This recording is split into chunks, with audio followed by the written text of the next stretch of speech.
ভালোবাসা এবং আনন্দ। এতক্ষণ আমরা একটা মন্ত্রমুগ্ধের মতো একটা পারফরমেন্সে বের করতে যাচ্ছিলাম। অনেকক্ষণ ধরে তোমরা শুনছ, তাই নতুন করে আর কোনো সূচনা করছি না। তা সত্ত্বেও সর্বপ্রথম আমি প্রণাম জানাবো আমার থেকে বয়সে 20 বছরের বড় এই প্রতিষ্ঠান। আমার বয়স 55, স্কুলের বয়স 75। আমার থেকে আরো 20 বছর বড় এই প্রাণ সম ইনস্টিটিউট প্রতিষ্ঠানকে আমার আধুনিক প্রণাম। আর যারা এতক্ষণ মঞ্চে ছিলেন, মঞ্চে আছেন এবং মঞ্চের উল্টো দিকে আছেন, তাদের আরো একটা প্রণাম। আমরা কেন এসেছি? বাঁচতে এবং বাঁচাতে। আমরা কেবল বাঁচতে আসিনি, বাঁচাতেও এসেছি। এই যে বললাম প্রণাম, এই যে বললাম নমস্কার, আমার প্রশ্ন এখানে, এই প্রণাম এটা রীতি নাকি নীতি নাকি সংস্কার নাকি বিশ্বাস নাকি কুসংস্কার? এই যে পায়ে হাত দিয়ে প্রণাম করতে এলো মেয়েটি, আমি বাধা দিলাম, ঠিক করলাম কি? এই যে প্রণাম করছিল, এই প্রণাম করাটা কি ভেবে দেখেছে কি বাবা শিখিয়েছেন প্রণাম করো, করছি। এই প্রণামটা কি আদৌ প্রয়োজন আছে? পায়ে হাত দেওয়ার কি খুব প্রয়োজন আছে? আমরা কি ভেবে করি বা করে ভাবি? সেখানেই বিজ্ঞান লুকিয়ে রয়েছে। তাই আজকের আলোচনা বিজ্ঞান এবং কুসংস্কার। সর্বপ্রথম আমি আমার মাথা নুইয়ে দেব যারা রয়েছেন শিক্ষক শিক্ষিকা আচার্যগণ, তাদের এই একটা কথাই বলি প্রায় প্রত্যেকটা স্টেজে, আমার মাথা নত করে দাও হে তোমার চরণ ধুলার তলে, সকল অহংকার হে আমার ডুবাও চোখের জলে, নিজেকে করিতে গৌরব দান, নিজেকে বলি করি অপমান, আপনার শুধু ঘেরিয়া ঘেরিয়া খুঁজে মরি পরে পরে, আমার মাথা নত করে দাও হে তোমার চরণ ধুলার তলে। মাথা আমি কোথায় নত করবো? ধর্মের কাছে নাকি বিজ্ঞানের কাছে? রাস্তা কারোর একার নয়। ধর্ম যদি বলে বিজ্ঞানকে রাস্তা ছাড়ো, বিজ্ঞানে ছাড়বে না। আর বিজ্ঞান যদি বলে ধর্মকে রাস্তা ছাড়ো, বিজ্ঞান ছাড়ো। রাস্তা কারোর একা। বিজ্ঞান যেদিন ভাড়াটে সেনাদের মতো পোশাক পরে কর্কশ শব্দে বলবে রাস্তা ছাড়ো, রাস্তা কেউ ছাড়বে না। প্রত্যেকের আলাদা রাস্তা আছে। এই যে বলছিলাম প্রণাম, প্রত্যেকই প্রয়োজন আছে প্রণামে, নমস্কারের প্রয়োজন আছে। আমাকে যদি জিজ্ঞেস করা হয় দরকার আছে কিনা, আমি বলবো আছে। স্যার আপনি বিজ্ঞান পড়ান, দরকার আছে, দরকার আছে। এবার দেখা যাক নমস্কার কাকে বলে। আমার ছোট্ট গল্পের কথা মনে পড়ে গেল। এই ছোট্ট বাচ্চাটা, তারপর আপনি ভুলে গেছি, সরি। আমার ছোট্ট সঞ্চালিকাকে খুব আদর এবং সঞ্চালক ছাত্রকে আমার খুব আদর, খুব ভালো লেগেছে। এখন হাততালি হবে। আমার আদরের সঞ্চালক এবং সঞ্চালিকা একটা আদর নেবে। তোমার মতো যখন আমার বয়স ছিল, ওই 4-5 পড়ি, তা হয়েছে কি একদিন আমার মামা এসেছেন বাড়িতে, বাবা আছেন, মা আছেন, আমরা 3 ভাই বোন গল্প শুনতে নিয়েছি। কি হলো, মা সেকেলে মানুষ, মামা এসছেন, মা কি করলেন, একদম শুয়ে পড়ে মাকে প্রণাম করলেন, শাস্ত্রাকে প্রণাম করছেন। বাবা মামাকে পায়ে হাতে প্রণাম করলেন।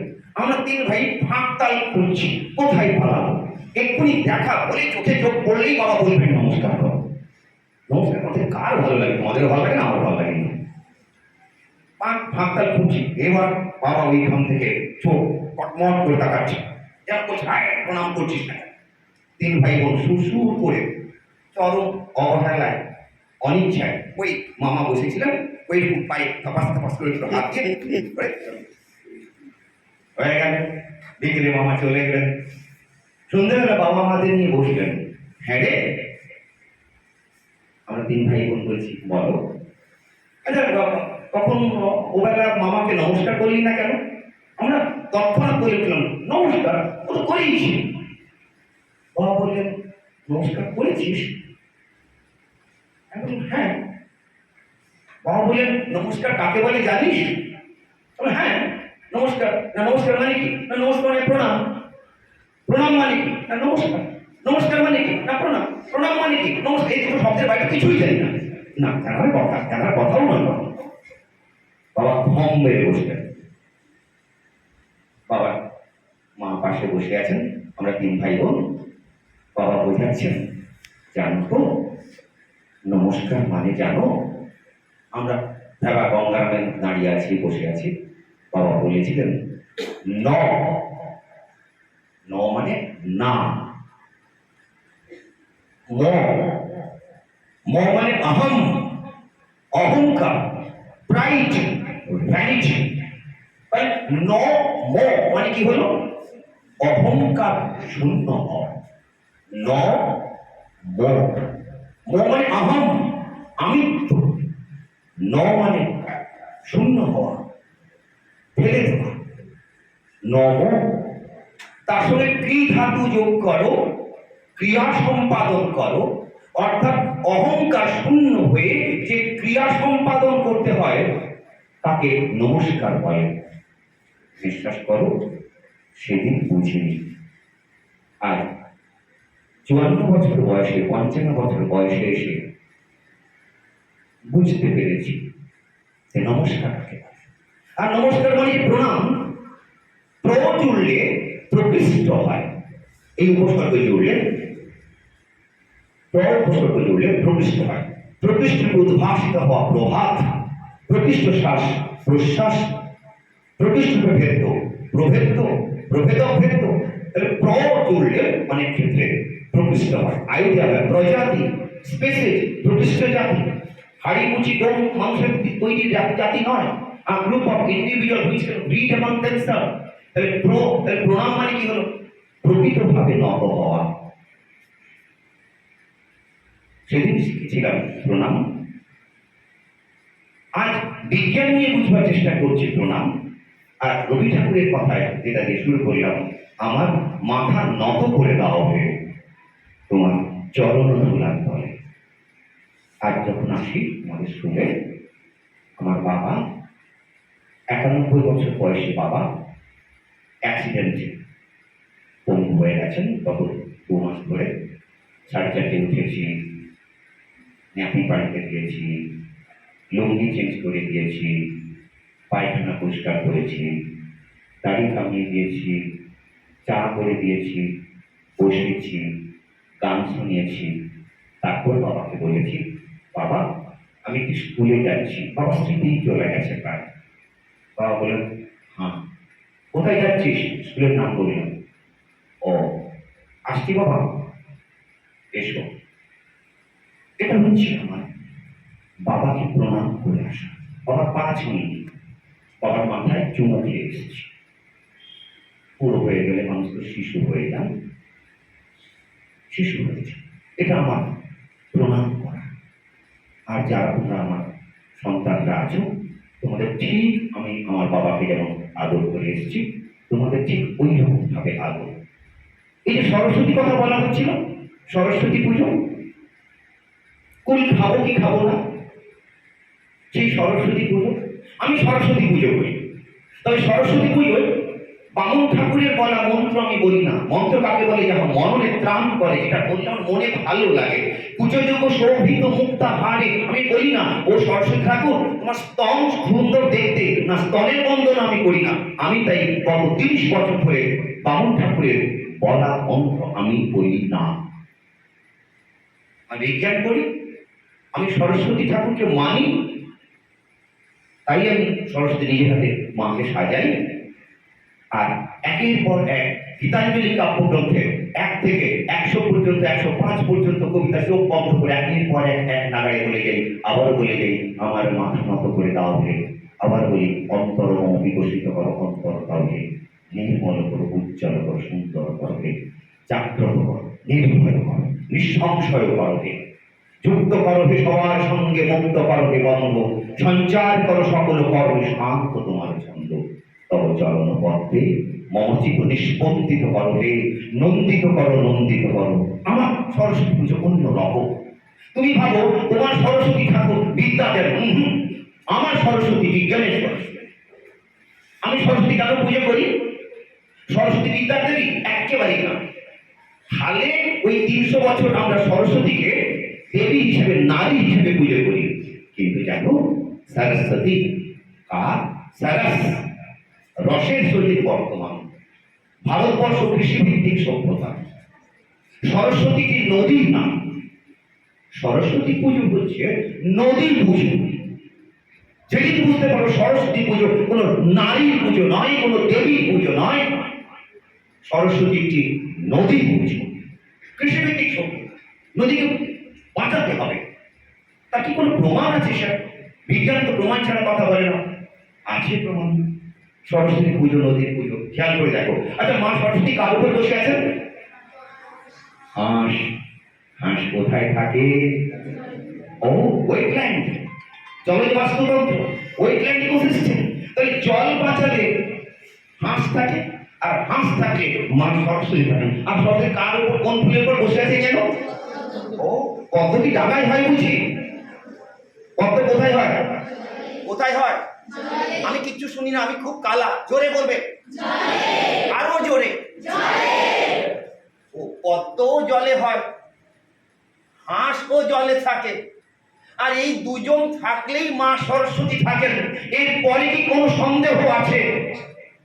সরস্বতী নদীর পুজো। আচ্ছা, সরস্বতী ঠাকুর দেখেছো হয়? আচ্ছা, মা সরস্বতী পোডিয়ামে বসে থাকেন, পোডিয়ামের কালারটা, রংটা দেখেছো? যে আসনে বসে আছেন কি কি কি রং? জলের রং কি? আচ্ছা, ওই জলে দেখবে ওই পোডিয়ামে দু একটা জলের ওয়েভ আঁকা থাকে, তরঙ্গ আঁকা থাকে। খেয়াল করে দেখেছো? যারা খুব সুন্দরভাবে শাস্ত্র মতে দেবী মূর্তি তৈরি করেন, তাদের মাথায় ঢোকানো আছে, তাদের মাথায় ঢোকানো আছে পোডিয়ামের রং হবে, আসনের রং হবে নীল। সেখানে দুটো তরঙ্গ এঁকে দিতে হবে, হাঁস রাখতে হবে। আমি এটা ভেবেই মা সরস্বতীর পুজো করি। এই মা সরস্বতী জল বাঁচাও, আমাদের প্রকৃতিকে বাঁচাও। আমি ঈশ্বর বিশ্বাস করি। আমরা তাই, এটা আমার কলেজ, এটা আমাকে রুটি দেয় মহিষাদল রাজ কলেজ। এটা প্রধান শিক্ষক মহাশয়ের আমন্ত্রণ পত্র। আরো একবার কৃতজ্ঞতা জানাই বিদ্যালয় কর্তৃপক্ষকে। আমন্ত্রণ পত্র, চিঠি, তোমাদের স্কুল এবং তোমাদের মুখ, তোমাদের স্কুল, তোমাদের ছবি, যেটা ইন্টারনেট থেকে। এবার প্রত্যেককে প্রণাম, অভিবাদন, শুভেচ্ছা। তাই আরো একবার মাথা নত করলাম তোমার। তো ওইটুকুই। আর খুব এই যে আজকে কথা বলবো, এই যে 2-4টে কথা বলবো, বিজ্ঞান, কুসংস্কার, প্রধান শিক্ষক মশাই অনেক বলে দিয়েছে, প্রচুর বলেছে। আমি একটু বলবো, একটু, কারণ শোনা বড্ড কষ্টের। বিশ্বাস করো, বলা খুব সহজ, শোনা বড্ড যন্ত্রণা। আর শুনবার পর ওই কাজে পরিবর্তন করা আরো যন্ত্রণা। একটা কথা বলি, সেটা কি মনে থাকতে পারে। তাই এখন প্রশ্ন হলো, তোমরা সবাই বিজ্ঞান পড়ো, জানো তো বিজ্ঞান কাকে বলে? বিজ্ঞানকে বিজ্ঞান বলে কেন? তাকে বিজ্ঞান বলে বলো, এই তো বলছো, জোরে জোরে জোরে বলো। বিশেষ জ্ঞান কেন বাবু? বাংলা কেন বিশেষ জ্ঞান নয়? ইতিহাস কেন বিশেষ জ্ঞান নয়? ফিলোসফি কেন বিশেষ জ্ঞান নয়? ইতিহাস কেন বিশেষ জ্ঞান নয়? কেন? ও কি মিথ্যে নাকি? কোনোটাই তো মিথ্যে নয়। তাহলে বাংলা কেন বিশেষ জ্ঞান হলো না? ইতিহাস কেন বিশেষ জ্ঞান হলো না? সায়েন্সকে কেন বিশেষ জ্ঞান হলো? কেউ বলবে কেন বিশেষ? ইতিহাস কি মিথ্যে? ভূগোল কি মিথ্যে? বাংলা নভেল কি মিথ্যে? তাও তো নয়। তাহলে বিশেষ জ্ঞান মানে কি? বিশেষ জ্ঞান মানে জানো, এই পৃথিবীতে যত জ্ঞান আছে সব জ্ঞানকে আমরা বিজ্ঞান বলি না। কাকে বলে জানো বিজ্ঞান? যত জ্ঞান আছে, এক কাজ করো, একটা ঝাঁকনি নাও, ওখানে ছবি দেখি না, একটা ঝাঁকনি, ছবিটা ভালো আসে, ঝাঁকনিতে সমস্ত জ্ঞানগুলোকে ঢেলে দাও। ঢেলে দেওয়ার পর চালুনিতে চালিয়ে নাও, দেখবে সব জিনিস ঝাঁকনি ভেদ করে আসবে না। ঝাঁকনি ভেদ করে কিছু গুঁড়ো জিনিস চলে আসবে। এই প্রথম ঝাঁকনিটার নাম জানো? কি বলে? এক্সপেরিমেন্ট। কি বলে? আবার বলো। বাংলা কি বলে জানো? পরীক্ষা। Yes, পরীক্ষা। ঈশ্বর আছেন কি নেই আমি তর্ক করতেই পারি, কিন্তু এই তর্কটা বিজ্ঞান নয়। কারণ ঈশ্বর আছেন কি নেই এটা আমরা পরীক্ষায় প্রমাণ করতে পারবো না। সুতরাং ঈশ্বর আছেন কি নেই এটা নিয়ে আলোচনা করা বিজ্ঞান নয়। তাই প্রথমে একটা ঝাঁকনি, ঝাঁকনির নাম কি বললাম? পরীক্ষা। হ্যাঁ, পরীক্ষা যেগুলো পাশ করে গেল, গলে গেল, সেগুলো খুব সুন্দর ছোট ছোট কণা, সেটাকে কি বিজ্ঞান বলবো? না। যেটা গলে এলো, আরো একটা ঝাঁকনি, আরো সরু ফাঁদের ঝাঁকনি দরকার। সেই ঝাঁকনির নাম অবজারভেশন, পর্যবেক্ষণ। অর্থাৎ এক্সপেরিমেন্ট করলাম, পরীক্ষা করলাম, মানেই যে আমি পর্যবেক্ষণ ক্ষমতা থাকবে তার মানে। আমি একটা লাইট নিয়ে, আমি টর্চ নিয়ে ফাঁকা মাঠে ওই জানলাম, আমি বুঝতে পারছি আলো যাচ্ছে, কিন্তু কোথায় যাচ্ছে, কত যাচ্ছে বুঝতে পারছি না তো। তাহলে সমস্ত এক্সপেরিমেন্টের রেজাল্টকে আমরা অবজার্ভ করতে পারি না। তাহলে প্রথম ধাপ কি? পরীক্ষা। তারপরে যে নলেজটা ফিল্টার হয়ে এলো, সে আর সেকেন্ড ফিল্টারের নাম কি? পর্যবেক্ষণ। কিন্তু মজার কথা হচ্ছে, পর্যবেক্ষণ যদি করা যায় তাকে বিজ্ঞান বলবো না। আরো একটা ঝাঁক, খুব মিহি ঝাঁকনি নিতে হবে, তার নাম ইনফারেন্স বা সিদ্ধান্ত। সিদ্ধান্ত যদি না নিতে পারি, আজকের আলোচনা থেকে কোন সিদ্ধান্ত যদি না নিতে পারি, আজকের আলোচনাটা অবৈজ্ঞানিক। আজকে আমার কন্ট্রিবিউশন জিরো। তাহলে পরপর তিনটে ঝাঁকনি দরকার: এক্সপেরিমেন্ট, অবজারভেশন, ইনফারেন্স। পরীক্ষা, পর্যবেক্ষণ এবং সিদ্ধান্ত। এই তিনটে স্তর ভেদ করে যদি কোনো নলেজ আমি আঁজলা পেতে নিতে পারি, তবেই সেটা সাধারণ জ্ঞান নয়, বিশেষ জ্ঞান। এই তিনটে স্তর পেরিয়ে আসে যে জ্ঞান, সে আর সাধারণ জ্ঞান হলো না। আইজ্যাক নিউটন থেকে, গ্যালিলিও থেকে, কোপার্নিকাস থেকে, টাইকো ব্রহ্ম থেকে শুরু করে যারা যারা আসছেন, গ্রেগার জোহান মেন্ডেল থেকে যারা যারা এসেছেন, সবাই এই তিনটে স্তর পেরিয়ে এসেছেন। তোমাদের বিজ্ঞান বই প্রত্যেকটা লাইন, প্রত্যেকটা কমা, প্রত্যেকটা কলম, প্রত্যেকটা ছবি, প্রত্যেকটা লেভেলিং, প্রত্যেকটা এক্সপেরিমেন্ট, অবজারভেশন অ্যান্ড ইনফারেন্স, পরীক্ষা, পর্যবেক্ষণ এবং সিদ্ধান্তের ভেতর দিয়ে আসতে হয়েছে। তুমি যদি তোমার বাবার কথা শোনো, কি শুনছো? বাবার কথা শোনা মানে কি? বিজ্ঞান শুনছো। বাবা মাঠে কাজ করেন, বিজ্ঞান শুনছো। তুমি মায়ের কথা শুনছো, ভাববে বিজ্ঞান শুনছো। না স্যার, আমার বাবা তো নিরক্ষর, বাবা বিজ্ঞান জানে, বাবা বিজ্ঞান করে না। বাবা যে কথা বলছেন, রিপিট করছি, মা যে কথা বলছেন, সেটা হচ্ছে এক্সপেরিমেন্ট, অবজারভেশন অ্যান্ড ইনফারেন্স। বাবার পড়াশোনা হয়নি, বাবা কম বয়সে বিয়ে করে ফেলেছেন, বাবা কম বয়সে নেশা ধরেছিলেন, অন্য ছেলেগুলো যখন পড়াশোনা করছিল বাবা তখন পড়াশোনা করেনি। বাবা বুঝে নিয়েছেন পড়াশোনা না করলে কি হয়, সেটা হচ্ছে এক্সপেরিমেন্ট। সারা জীবন তার খেলা খেলতে হচ্ছে, মাঠে ঘাটে কাজ করতে হচ্ছে, অবজারভেশন। এবং সেই কান্না থেকে তোমাদের যে কথাগুলো বলেন, that inference, that life science, জীবন বিজ্ঞান। বাবা মা যা যা কথা বলেন, সারা জীবন অনেক বিপদে পড়েছেন। সেই বিপদ থেকে তিলে তিলে তিলে তিলে তিনি একটু সন্তান যাতে বিপদে না পড়ে সে চেষ্টা করছেন। তাই প্রত্যেকটা সন্তানের, প্রত্যেকটা বাবা মা যে কথা বলেন সেটা আমার কাছে বিজ্ঞান, জীবন বিজ্ঞান। যাতে আমার সন্তান, আমার এক্সপেরিমেন্ট, মানে আমি যে বিপদে পড়েছি, আমি বিপদ থেকে শিক্ষা নিয়ে আমার সন্তানকে বাঁচানোর চেষ্টা করছি, এটাই হচ্ছে আমার কাছে আমার আইডিওলজি, আমার বলার জায়গা। প্রত্যেকটা বাবা মার জীবন, প্রত্যেকটা বাবা মার কথা যেদিন তুমি বিজ্ঞান হিসেবে, তিনি অনেক নিরক্ষর হতে পারেন, ক্লাস 4 পাস করতে পারেন, কিন্তু প্রত্যেকটা কথাকে তুমি বিজ্ঞান হিসেবে ধরবে। ঘাত প্রতিঘাতের ভেতর দিয়ে মানুষ এসেছে। তাহলে বিজ্ঞান মানে কটা স্তর পেরোতে হয় মা বল? হ্যাঁ, 3টি। এক্সপেরিমেন্ট করতে হবে, অবজার্ভ করতে হবে, তারপর সিদ্ধান্ত নিতে হবে। বাবা অনেক দেখেছেন, সিদ্ধান্ত নিয়েছেন। এই তুই কার সঙ্গে কথা বলছিলি? এই তুই ওই মেয়েটার সঙ্গে কথা বলছিলি? এই তুই ওই ছেলেটার সঙ্গে কথা বলছিলি?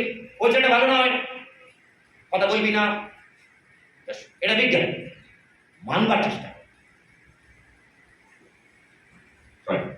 তাহলে বিজ্ঞান কি বুঝে নিতে পারবে, কিন্তু বিশ্বাস কি? বিশ্বাস মানে কি বিজ্ঞান? দীর্ঘদিন কোন জিনিস মানতে মানতে মানতে মানতে এটা বিশ্বাস হয়। ম্যাডাম হাতে শাঁখা পরে আছেন, এটা কি রীতি নাকি নীতি নাকি বিশ্বাস নাকি সংস্কার? আমার স্ত্রীকে কিছুতেই শাঁখা পরানো যায়নি। বিয়ের নতুন নতুন বাবার সঙ্গে তুমুল হয়েছে, না আমি পড়াশোনা করেছি, আমি আমার বিবেক বোধ দিয়ে আমি করবো না, আমার ভালো লাগে না। যেটা ভালো লাগে না চাপিয়ে দিতে চেও না, বলে না এর কোনো মানে হয় না। আমাকে সিঁদুর পড়তেই হবে। তাহলে কোনটা রীতি, কোনটা নীতি, কোনটা সংস্কার, কোনটা বিশ্বাস আর কোনটা কুসংস্কার? খুব কঠিন কনসেপ্ট। তাহলে বিশ্বাস কি, সংস্কার কি? সংস্কার শব্দের উৎপত্তি কোথায়? দেখো, কোন কাজ বা ক্রিয়া করব, সম্যক রূপে ক্রিয়া করা সংস্কার। যে কাজ করলে ভালো হয়, সবার ভালো হবে, আমার ভালো হবে, তবেই একটা সংস্কার বলতে পারবো। কিন্তু সেটা করলে যদি আমার ক্ষতি হয়, আমার পরিবারের ক্ষতি হয়, সমাজের ক্ষতি হয়, তাকে আমি কুসংস্কার বলবো। সংস্কার শব্দটা এইরকম এগুলি তাকে সংস্কার বলবো। আমি তোমরা প্রণাম করলে, তুমি প্রণাম করলে, এটা কি এই যে মাথা নাড়া ছিল, ভেবেছ? বিশ্বাস ছিল, শ্রদ্ধা ছিল, কেন মাথা নামিয়েছিল? আমি তাই খুব একটা বিশ্বাস করি না এই নমস্কার। তাছাড়া প্রণাম করতে এসছো, কেন আমার পায়ে হাত দেবে? কেন হাত দেবে? আমি 7 নোংরা থেকে এসছি, রাস্তাঘাটে জাত নেই, ইজ্জত নেই, আমি এই জুতো এক্ষুনি 1 হাঁটু কাদাতে অমুক তমুক গোটা ফিল্ড স্টাডি করে এসছি, 6:30টায় বেরিয়েছি, পায়ে অসহ্য দুর্বিষহ নোংরা লেগে রয়েছে। কোন আহ্লাদে তুমি আমার পায়ে হাত দিচ্ছ হে? আমি সেই বিজ্ঞানকে বিজ্ঞান বলি না, তাই কুসংস্কার বলি। গো করোনা, গো বললে করোনা যায়নি, গোমূত্র সেবন করে করোনা যায়নি, গোবর খেয়ে করোনা যায়নি। যারা গোবর খেয়ে করোনা যাবে বলেছে, যারা গোমূত্র খেয়ে করোনা চলে যাবে বলেছে, তারা কুসংস্কারে বিশ্বাসী। আর যারা ভ্যাকসিন নিয়েছি, চেষ্টা করেছি বিজ্ঞানটাকে বুঝে লড়া, তাকে আমরা বলছি বিজ্ঞান। আর পাশাপাশি কুসংস্কারের চাষ আমরা করতে দেখেছি, হতে দেখেছি। তাহলে কাকে বলবো সংস্কার, কাকে? আর এই যে কথাগুলো বলবো, বলে কি হবে? তোমাদের কিচ্ছু হবে না। কিন্তু এর মধ্যে 2-4 জন 10 জন ছাত্রছাত্রী থাকবে যারা বড় হয়ে হাতে কোনো আংটি রাখবে না, গলায় কোনো তাবিজ রাখবে না, হাতে কোনো মাদুরি রাখবে না। কোমরে হাতে যদি এইরকম থাকে, গলায় যদি এইরকম থাকে, তাহলে গোডাউনে যে কত আছে, শোকেসে যদি এতগুলো থাকে, শোকেসে যদি এত থাকে, গোডাউনে যে কত আছে, বাপ রে বাপ। Showcase versus godown. যেদিন তুমি বুঝতে পারবে তোমার গোডাউন শূন্য, শোকেস শূন্য, সেদিন তুমি বুঝবে লজিক কাকে বলে। হ্যাঁ, তাই এই যে 2-4 জন যে তৈরি হবে, তারা কি সমাজ পাল্টাতে পারবে? না, পাল্টাতে পারবে না। প্রধান শিক্ষক মহাশয় বলছিলেন, স্যার আজকে আমি কতগুলো গাছ কয়েকদিন হাতে তুলে দেবো। আচ্ছা তোমরা, আচ্ছা মানুষ সামাজিক জীব মানো তো? আরে মানো, হ্যাঁ কি না? আচ্ছা, আর কে সামাজিক জীব জানো? মৌমাছি, আর কে পিঁপড়ে, আর কে উই পোকা। না, মৌমাছি পিঁপড়ে উই পোকা সামাজিক জীব নয়, ওরা হলো অতি সামাজিক, ইউসোশিয়াল। ওরা সামাজিক নয়, ভয়ঙ্কর সামাজিক, অতি সামাজিক। সম্প্রতি আমরা জানতে পেরেছি কি জানো, গাছ গাছ সামাজিক জীব। হ্যাঁ বলেন কিসের? গাছ কথা বলতে পারে, হ্যাঁ পারে। গাছ প্রতিশোধ দিতে পারে, পারে। গাছের মেমোরি আছে, আছে। গাছ অন্যের দুঃখে কাঁদে, কাঁদে। গাছ তার বাচ্চাকে চিনতে পারে, পারে। মা তার বাচ্চাকে চিনতে পারে গাছে, হ্যাঁ পারে। বাচ্চা আম গাছ তার মাকে চিনতে পারে, পারে। স্যার কি বলছি? That is science, modern science. গাছ যে সামাজিক প্রাণী, সামাজিক জীব, কি করে বুঝবে? এই গল্পটা বলি, আমি চলে আসি। গল্প শোনো, এই গল্প শোনো। একটা জায়গা, একটা কতগুলো পাইন গাছ আছে। কি গাছ? অনেক দূরে দূরে পাইন গাছ আছে। এখানে একটা পাইন গাছ, 1/2 কিলোমিটার দূরে একটা পাইন গাছ, 200 মিটার দূরে একটা পাইন গাছ। পাইন গাছ, কোনো পাইন গাছের সঙ্গে কোনো পাইন গাছের যোগাযোগ নেই। কি বলো? একটা পাইন গাছের গোড়ায় সার দিলাম, জল দিলাম। আরেকটা পাইন গাছ অনেক দূরে, ওখানে আমি জল দিলাম, সার দিলাম। আর একটা গাছে জলও দিলাম না, সারও দিলাম না। তাহলে কোন গাছ বাঁচবে? যেখানে সার দিলাম, জল দিলাম না, ওই গাছ বাঁচবে না। যেখানে জল দিলাম, সার দিলাম না, ওই গাছ বাঁচবে না। যেখানে সার এবং জল দিলাম না, সে গাছ কি বাঁচবে না। মজা জানো, আমরা দেখলাম অনেক দূরে দূরে গাছগুলো ছিল, সবগুলো গাছ কেমন সবুজ হয়ে যাচ্ছে। কি করে হলো? কি করে হলো? মজার গল্প। এই যে গাছ, তাদের শেকড় আছে, এই শেকড় অনেক দূর গেছে। পাশের একটা গাছ, তার শেকড় অনেক দূর, কিন্তু শেকড়ে যোগাযোগ নেই। এখান থেকে ওই পর্যন্ত 1 বিঘে 2 বিঘে, এই বিশাল বিশাল শেকড়েরও গ্যাপ, পাতায় গ্যাপ নেই। পাতায় গ্যাপ, কাণ্ডে গ্যাপ, শেকড়েও গ্যাপ, কারোর মধ্যে কোনো যোগাযোগ নেই। এবার কি হলো জানো? একদিন একটা গাছের খাবার নেই, জল নেই, পাশের গাছে জল আছে। হঠাৎ করে এই গাছটা জল পেয়ে পাতায় একটা ভোলাটাইল উদ্বায়ু কেমিক্যাল দিল, কেমিক্যাল ছড়িয়ে দিল। শোনো, আমার জল আছে। এই ভোলাটাইল কেমিক্যালটা এই গাছের পাতায় ঢুকলো। এই গাছের পাতা বলছে আমাকে দেবে। ও একটা ভোলাটাইল সংকেত, উদ্বায়ু কেমিক্যাল সংকেত ছাড়লো, আমাকে দেবে। ও বলছে ঠিক আছে দিচ্ছি। আরে কথা তো বলা যায়, এইরকম ভাবে জল তো দেওয়া যায় না, নাইট্রোজেন তো দেওয়া যায় না, খাবার তো দেওয়া যায় না। তোমার বাড়ির কাছে খাবার হয়েছে, পাশের বাড়ি খাবার হয়নি। তোমার মা বললো যা দিয়ে আয় তো ওর বাড়িতে, ওর বাড়িতে তরকারি হয়নি, তুমি 1 বাটি তরকারি দিয়ে এলো। তোমাদের বাড়িতে রান্না হয়নি, অন্য বাড়িতে তরকারি পৌঁছে গেল। দেখা যাক গাছ কি করে। কি করলো জানো? গাছের শেকড় শেষ, অন্য গাছের শেকড় শেষ। এই শেকড় থেকে ওই শেকড় বর্তমানে আবিষ্কার হয়েছে মাইকোরাইজা। মাইকোরাইজা, মাইকোরাইজা বলে একটা ছত্রাক, তার নেটওয়ার্ক এর শেকড়ের চারদিকে হয়ে, মাটি হয়ে, বিঘের পর বিঘে পেরিয়ে অন্য গাছের শেকড়, সেই গাছ থেকে অন্য গাছের শেকড়, সেই গাছ থেকে অন্য গাছের শেকড়, এই তাম যে জায়গায় যতগুলো গাছ ছিল সমস্ত শেকড়ে শেকড়ে শেকড়ে শেকড়ে একদম আন্তর্জাল, ইন্টারনেট। আমরা www বলি তো, www ফুল ফর্ম কি? World wide web. আর গুগল করে দেখবে www ফুল ফর্ম হচ্ছে উড ওয়াইড ওয়েব। একটা গাছে শেকড়ের সঙ্গে শেকড়ের সঙ্গে শেকড়, গোটা জঙ্গল একই সূত্রে বাঁধা আছে। এর জল নেই, ওকে দিচ্ছে। ওর নাইট্রোজেন নেই, ওকে দিচ্ছে। ওর খাবার নেই, ওই চ্যানেলের ভেতর দিয়ে যাচ্ছে। Modern research. গাছ ভয়ঙ্কর সামাজিক জীব। ধান গাছে বা কোথাও ইউরিয়া ছেটাচ্ছে, কোনো গাছের গোড়ায় পড়লো, কোনো গাছের গোড়ায় পড়লো না, কিন্তু কয়েকদিন পরে দেখবে প্রায় সমানভাবে সবগুলো গাছ সবুজ হচ্ছে, কিন্তু গাছের গোড়ায় জল। ওই ইউরিয়াটা অন্য কোথাও যাচ্ছে না, শেকড়ের থ্রুতে, মাইক্রোরাইজার থ্রুতে যাচ্ছে। Modern research. কেন গল্প বললাম? তোমরা কতগুলো কথা শুনবে। ওই যে মাইক রাজা, ওই যে ছত্রা এক গাছ থেকে অন্য গাছে চলে গেছে। তোমরা এই বিজ্ঞান বোধ, এই বাঁকুড়া জলপাই স্কুলের ছাত্রছাত্রী বিজ্ঞান বোধ অন্য স্কুলের ছাত্রদের মধ্যে সঞ্চার করবে, তোমার বাবা মাকে সঞ্চার করবে, তোমার গ্রামের মানুষকে সঞ্চার করবে।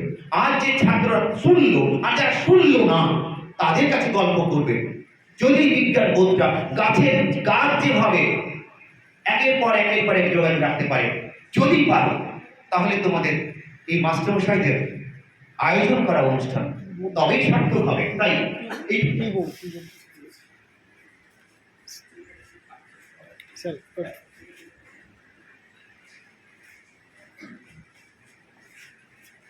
আগে প্রিভিয়াস করে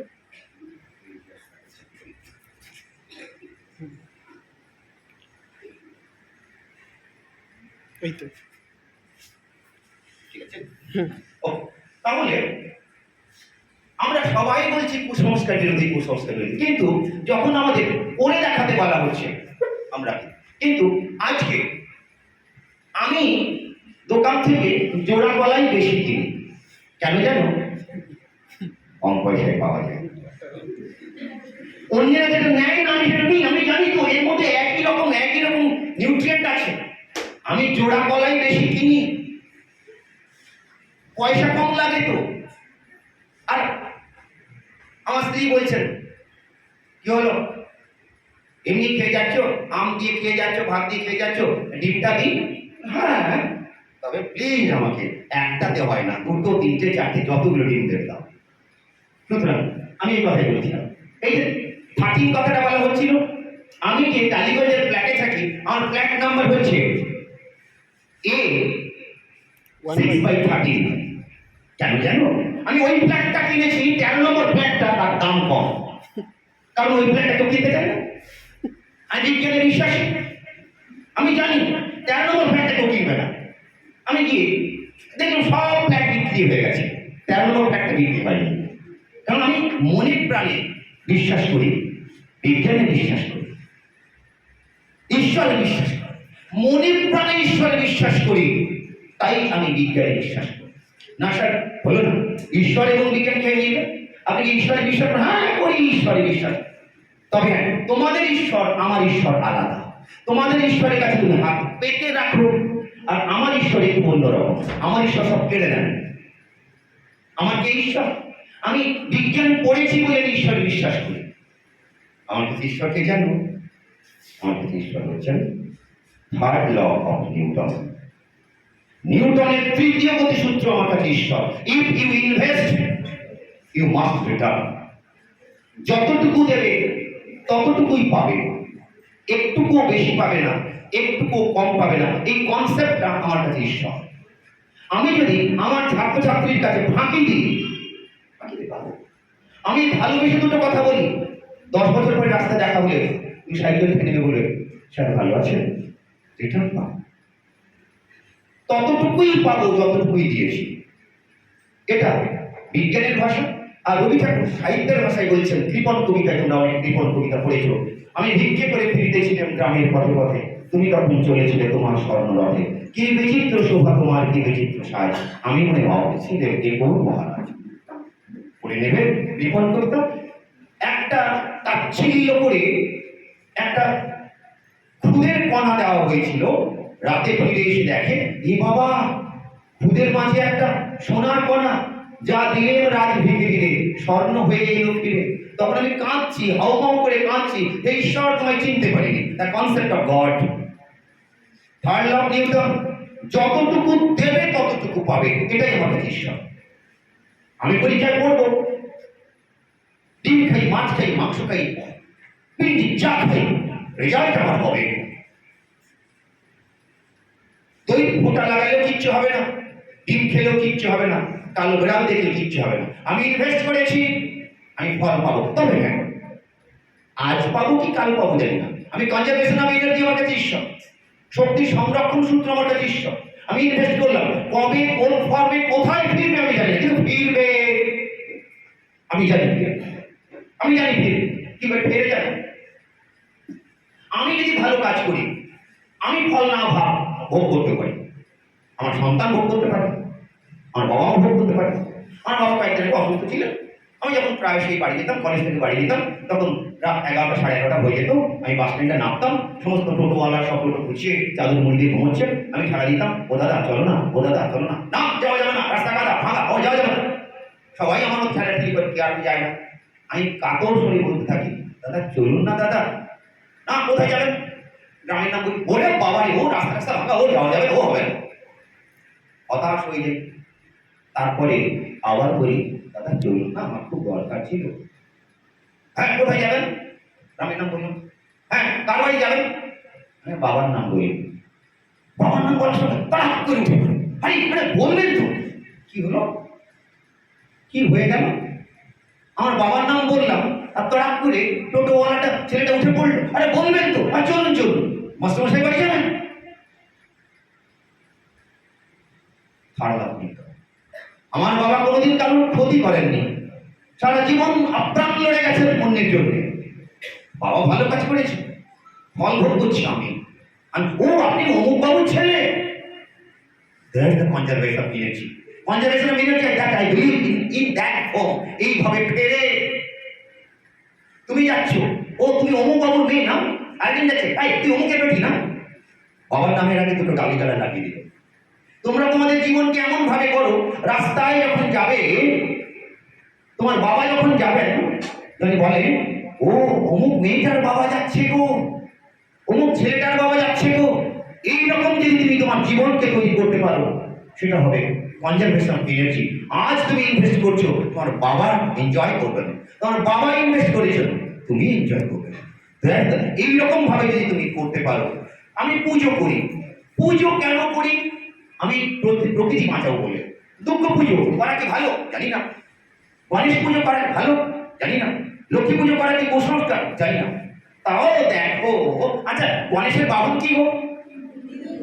আচ্ছা আর কিছু ছিল না গো, ইঁদুর। সরস্বতীর বাহন কি? কার্তিকের বাহন? লক্ষ্মীর বাহন? গল্প তৈরি হলো। গল্পটা কেমন দেখো, গল্পটা হলো গণেশের বাহন, লক্ষ্মীর বাহন। লক্ষ্মী কার দেবী? ধনের দেবী, সম্পদের দেবী, শস্যের দেবী, ধানের দেবী। হ্যাঁ কি না? ধানকে খেয়ে যায় বলো, তার পায়ের কাছে, গণেশের পায়ের কাছে। তো ওই ইঁদুরকে যদি দমন করতে হয়, কাকে রাখতে হবে? ইঁদুরকে কে খাবে? পেঁচা। কি সম্পর্ক? ইকোলজি, খাদ্য খাদ্য সম্পর্ক, প্রে-প্রেডেটর রিলেশনশিপ। পুরো যে দেব দেবী এবং তার বাহন পুরো বসির আরবিটারি নয়, ভেবে চিনতে একেবারে টাইট করে রাখা আছে আমাদের প্রকৃতিকে বাঁচানোর জন্য। ইঁদুর কখন সক্রিয় হয়? রাত্রিবেলা। পেঁচা কখন সক্রিয় হয়? রাত্রিবেলা। নচ্ছন্ন দুটোই রাত্রছ। তাহলে আমাদের পুজো পদ্ধতি কি লাগে? বেল পাতা লাগে, হ্যাঁ কি না? লাগে, হ্যাঁ কি না? সব বেল পাতা লাগে? লাগে না। কোন বেল পাতা লাগে জানো? বলো তো। না মা, বেল পাতা যে এটা তিনটে বেল পাতা নয়, ওটা একটা বেল পাতা। এটা তিনটে পত্রক, 3 leaflets, তিনটে পত্রক মিলে একটা বেল পাতা হয় না, ধারণা ভুল। তিনটে লিফলেটওয়ালা পত্রকওয়ালা পাতায় পুজো হয় না। কোন বেল পাতায় পুজো হয় জানো? শিখতে চাও, হ্যাঁ কি না? কোন বেল পাতায় পুজো হয়? সেই বেল গাছ থেকেই বেল পাতা নিতে পারবো যে বেল গাছে ফল হয়েছে। অন্তত একবার, অন্তত একবার গাছে যদি বেল না ধরে, ওই বেল গাছের পাতায় পুজো হবে না। এখানে কি নিয়ম কোনো আছে? একটা গাছ, তারও মা হওয়ার ক্ষমতা আছে, তার বাচ্চা দেওয়ার ইচ্ছে আছে, তাকে ছড়িয়ে দেওয়ার তার অধিকার আছে। যতদিন না পর্যন্ত ওই গাছে বেল হচ্ছে, বেল হবে, তার মধ্যে শয়ে শয়ে হাজার হাজার বীজ হবে। একবার যদি বেল গাছে বেল হয়, হাজার হাজার বেল হবে, হাজার হাজার বীজ হবে, হাজার হাজার গাছ হয়ে যাবে। তারপরে তুমি ওই গাছের পাতাটাকে ব্যবহার করতে পারো। তার আগে ইউ কান্ট এক্সপ্লয়েট তুমি ওই গাছের পাতা ব্যবহার করতে পারো না। তাহলে আমাদের পুজো, আমাদের পদ্ধতি, আমাদের কাল্ট, আমাদের টোটেম, আমাদের বাহন সব কিছু একদম, তাহলে এক ছটকায় এগুলোকে কুসংস্কার বলে উড়িয়ে দিই, তাহলে বিপদ আছে। সযত্ন লাগবে জিনিস, কিন্তু অন্ধ কুসংস্কার ভারী মজা। আমি ময়ূর ওপর ময়ূর নিচে দিয়ে হাঁটবো, এটা আমার কুসংস্কার। কালো বেড়াল, আমি বাড়িতে 3টে বেড়াল আছে, আমার কালো বেড়াল 3টেই, আমার 3টে পথকুকুর আছে, তার মধ্যে একটা কালো। হাঁচির কথা বলা হয়েছে, সম্পূর্ণ অবৈজ্ঞানিক। টিকটিকি, টিকটিকি ডাকে। আচ্ছা, অন্য কোন সরীসৃপ কিন্তু শব্দ করতে পারে না। পৃথিবীতে শব্দ করতে পারে স্তন্যপায়ী, কারণ আমাদের ল্যারিংস আছে। শব্দ করতে পারে পাখি, কারণ তার সেন্স বা ষড়যন্ত্র আছে।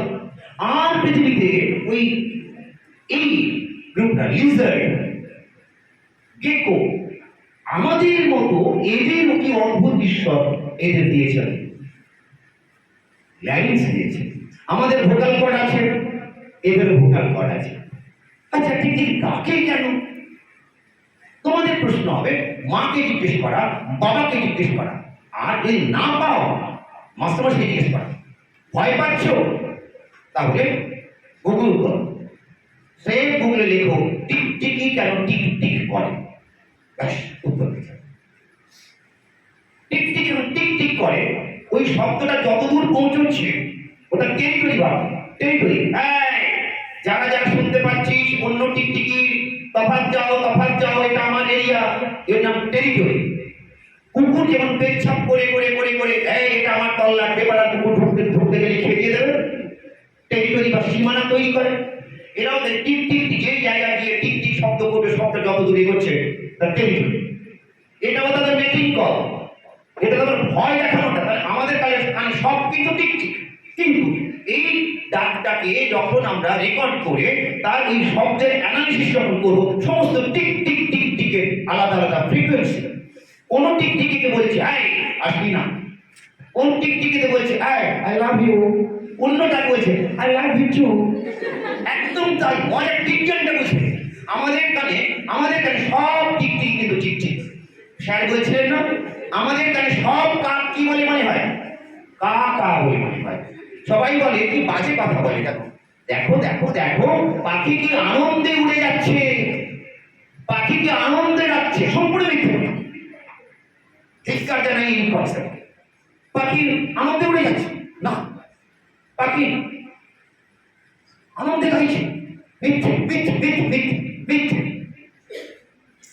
পাখি কষ্ট হলেও সে ডাকে, দুঃখ পেলেও ডাকে, খিদে পেলেও দৌড়ে, ভালোবাসলেও দৌড়ে, পেছনে কেউ ধাওয়া করলে দৌড়ে। পাখি উড়ে যাচ্ছে মানে পাখির মতো সুখ নয়। কাক ডাকছে মানে তার শুধু আনন্দ নয়, আনন্দ, দুঃখ, রাগ, হিংসা, ক্রোধ সবই তো কার শব্দতে বলে। লোকে আমাকে কাক বলে, কারণ কাকের বাসা নিয়ে আমি 1996 সালের থেকে আজও পর্যন্ত লড়ে যাচ্ছি। একদম হাওড়া স্টেশন থেকে কোলাঘাট স্টেশন পর্যন্ত, মেচেদা স্টেশন পর্যন্ত যতগুলো গাছ, যতগুলো গাছে, যতগুলো স্টেশনে, যতগুলো খুঁটিতে আজ পর্যন্ত যত যত যত যত যত গাছের কাকের বাসা আছে, কোন হাইটে, কোন স্টেশনে, কখন, কোন ইঞ্জিনিয়ার, কোন দিকে, কোন অ্যাঙ্গেলে, শীতে, বর্ষায়, বর্ষায়, একদম পুরো হিসেবে আমার আছে। কাক আমার বড় বন্ধু, কাককে আমি খুব ভালোবাসি। কাকের ভাষা আমি কিছুটা বুঝি, একটু হলেও বুঝি। শহরের কাক, কলকাতার কাক আর এই কোলাঘাটের কাকের পার্থক্য বুঝি। এদের ভাষা বুঝতে হয়। যদি ভাষা বুঝতে পারি তাহলে আর কাক ডাকছে তাই কেউ মরে গেছে এই সংবাদ নিয়ে এসছে আর বলবো না। আমি কি করি, আমি কলেজে পড়াই, একটু গবেষণা করি। যে সামনে বসে আছে সামনে, ও আমার ছাত্র, আমার কাছে ইংরেজি পড়েছে, কলেজে পড়েছে, হিস্ট্রি পড়েছে, আমার কলেজে এখনো পড়ায়, ওদের শিখিয়েছি। আমি অবসর সময় কি করি, আমার অবসর নেই, আমি একটু গবেষণা করি। কি করি, এই ভাষা, কার ভাষা না ডলফিনের ভাষা, শুশুকের ভাষা। এই নদীতে শুশুক আছে, শুশুক কি করে, কেমন ভাবে লাফায়, ওর খিদে পেলে কেমন ডাকে। আমার যন্ত্র, জলে যদি শুশুক থাকে আমার যন্ত্র বলে দেবে জলে কত গভীরতা গভীরতায় ওই শুশু গাছে তলে কতগুলো আছে, কোন দিকে যাচ্ছে, কত গভীরতায়, কতটা দূরে জালের মধ্যে কি শুশু জড়িয়ে পড়েছে, আমার যন্ত্র বলে দিতে পারবে। জড়িয়ে গেছে, কোন শুশু বলছে বাঁচাও, কোন শব্দ বলছে, মা তার অন্যদের বাচ্চাকে বলছে আয় ওদিকে যাবি না, মা তার বাচ্চাকে বলছে আয় ওদিকে অনেক মাছ আছে, যা যা যা খাবি যা। কোন শিশু বলছে আমি তোমাকে ভালোবাসি। সবই কিন্তু tick tick tick tick tick tick tick tick tick tick tick tick tick tick tick tick, এগুলো আমি শুনতে পাবো। এগুলো ইন্ট্রাসনিক সাউন্ড হয়, আল্ট্রাসনিক সাউন্ড।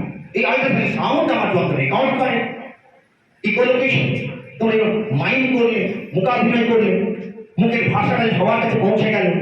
ঠিক তেমনি এত তীব্র চিৎকার করে যে আমরা শুনতে পাই না। আমরা শুনতে পাই 20,000 সাইকেল পার সেকেন্ড, এর থেকে শুনতে পাই না। ওরা শ্রবণাত্মক তরঙ্গ, ওরা আল্ট্রাসনিক সাউন্ড করে। আমি ডলফিন নিয়ে গবেষণা করি, আমি জোনাকির ভাষা নিয়ে গবেষণা করি, কাক নিয়ে করি, পানকৌড়ি নিয়ে করি, পার্থেনিয়াম নিয়ে করি। আমি এইরকম যা যা পাই সেগুলো নিয়ে একটু মেতে থাকবার চেষ্টা করি। যদি অবসর সময়ে যদি কোনোদিন তোমাদের হেডমাস্টার ব্যবস্থা করেন, আমাদের কলেজে একবার ঘুরে এসো। বলে হয় না, দেখতে হয়। স্যার আপনি মূর্তি পূজায় বিশ্বাস করেন? করি। কেন করেন? বিজ্ঞান পড়েছি বলে। দেখি বিজ্ঞান পড়েছেন আর মূর্তি পূজায় বিশ্বাস করেন? হ্যাঁ, মূর্তি কাকে বলে? যাহা মূর্ত করে, মূর্ত করে। আপনি কোন মূর্তিতে বিশ্বাস করেন? আমি হৃৎপিণ্ডের মূর্তিতে বিশ্বাস করি। তোমার যে ল্যাবরেটরিতে হৃৎপিণ্ডের যে মডেলটা আছে ওটা আমার কাছে মূর্তি। একজন বিজ্ঞানীর কাছে মূর্তি হৃৎপিণ্ডের মডেল, কিডনির মডেল, ইকোসিস্টেমের মডেল, কোষের মডেল, মডেলের বাংলা করেছি মূর্তি। যাহা মূর্ত করে এটা বুঝতে পারছি না, এটা দেখে বুঝতে ও বোঝাটা খুব সহজ হয়ে গেল। যাহা মূর্ত করে তাকে মূর্তি বলি। চার্ট, মডেল, সবই কিন্তু আমার কাছে মূর্তি। তাই মূর্তিতে বিশ্বাস করি, কিন্তু কুসংস্কারে বিশ্বাস করি। টিকটিক করে, কেন টিকটিক করে, কিভাবে টিকটিক করে, ওই টিকটিক শব্দ থেকে তার মন, তার আচরণ বিধি আমরা স্টাডি করি। সাপটি মনি আছে, তোমরা কি মনে হয় সাপের কি মনি আছে? প্রচুর দাম। আমার মনে আছে, আমার বাড়ি পূর্ব মেদিনীপুরে কাঁথির পাশে একটি গ্রামে, ভবানী চক বলে একটি জায়গা, গ্রামে ছোটবেলায় উঁকি মারছি, বাড়িতে সাপ খেলাতে নিয়ে এসছে। মা কিচ্ছু বোঝেন না, বাবা বাড়িতে ছিল না, মানে আজকে সাপের খেলা দেখাবো, এবং তারপরে যদি পয়সাটার সাথে 2 কিলো বেশি চাল দেন তাহলে মনিটরি হবে।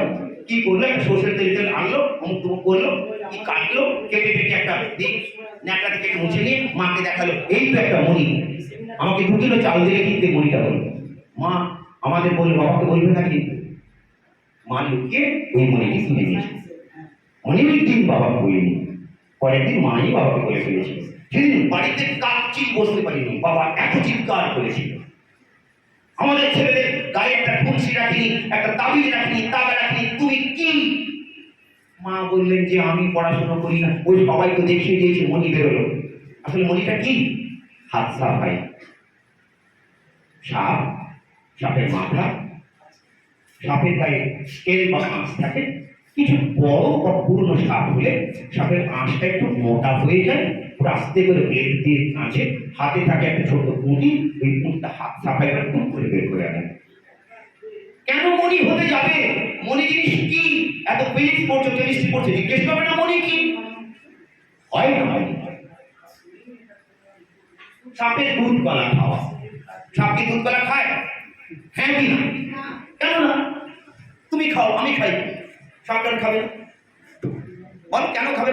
লজিক বিজ্ঞান কি বলে? সাপ দুধ কলা খায়। এই দুধ কলা দিয়ে বাবু কাল সাপ পুষেছিল, কিন্তু বলে খাবে না। কেন কেন খাবে না? উত্তর খাবে, হ্যাঁ কি না? না। এটা গেল উত্তর। কারণে আসে কেন খাবে না। উত্তর, পৃথিবীর কোন সরীসৃপ শাকাশী নয়। বিশ্বের প্রত্যেকটি সরীসৃপ মাংসাশী। কার্নিভোর।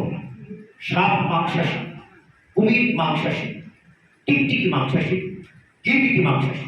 ওদের পেটে সাপ বা ঘাস জাতীয় বা ফল জাতীয় কোনো জিনিস হজম করার মতো কোনো এনজাইম নেই। তাই সাপ ব্যাং খাবে, পোকামাকড় খাবে, কোনো ফলমূল বা কলা খাওয়া তো দূরের কথা। তাই লজিক কি, পৃথিবীর কোনো সরীসৃপ কি খায় না? ঝাট পাতা ঘাস ফলমূল খায় না, সবাই কি বললাম? মাংসাশী। কারণ তার ঘাস পাতা হজম করার কি নেই, এনজাইম নেই। লজিক তাই বলে। তাই সাপ কলা খাবে না।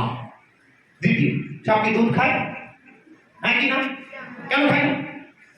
উত্তর, সাপ কেন পৃথিবীর কোন সরীসৃপ তরল খায় না।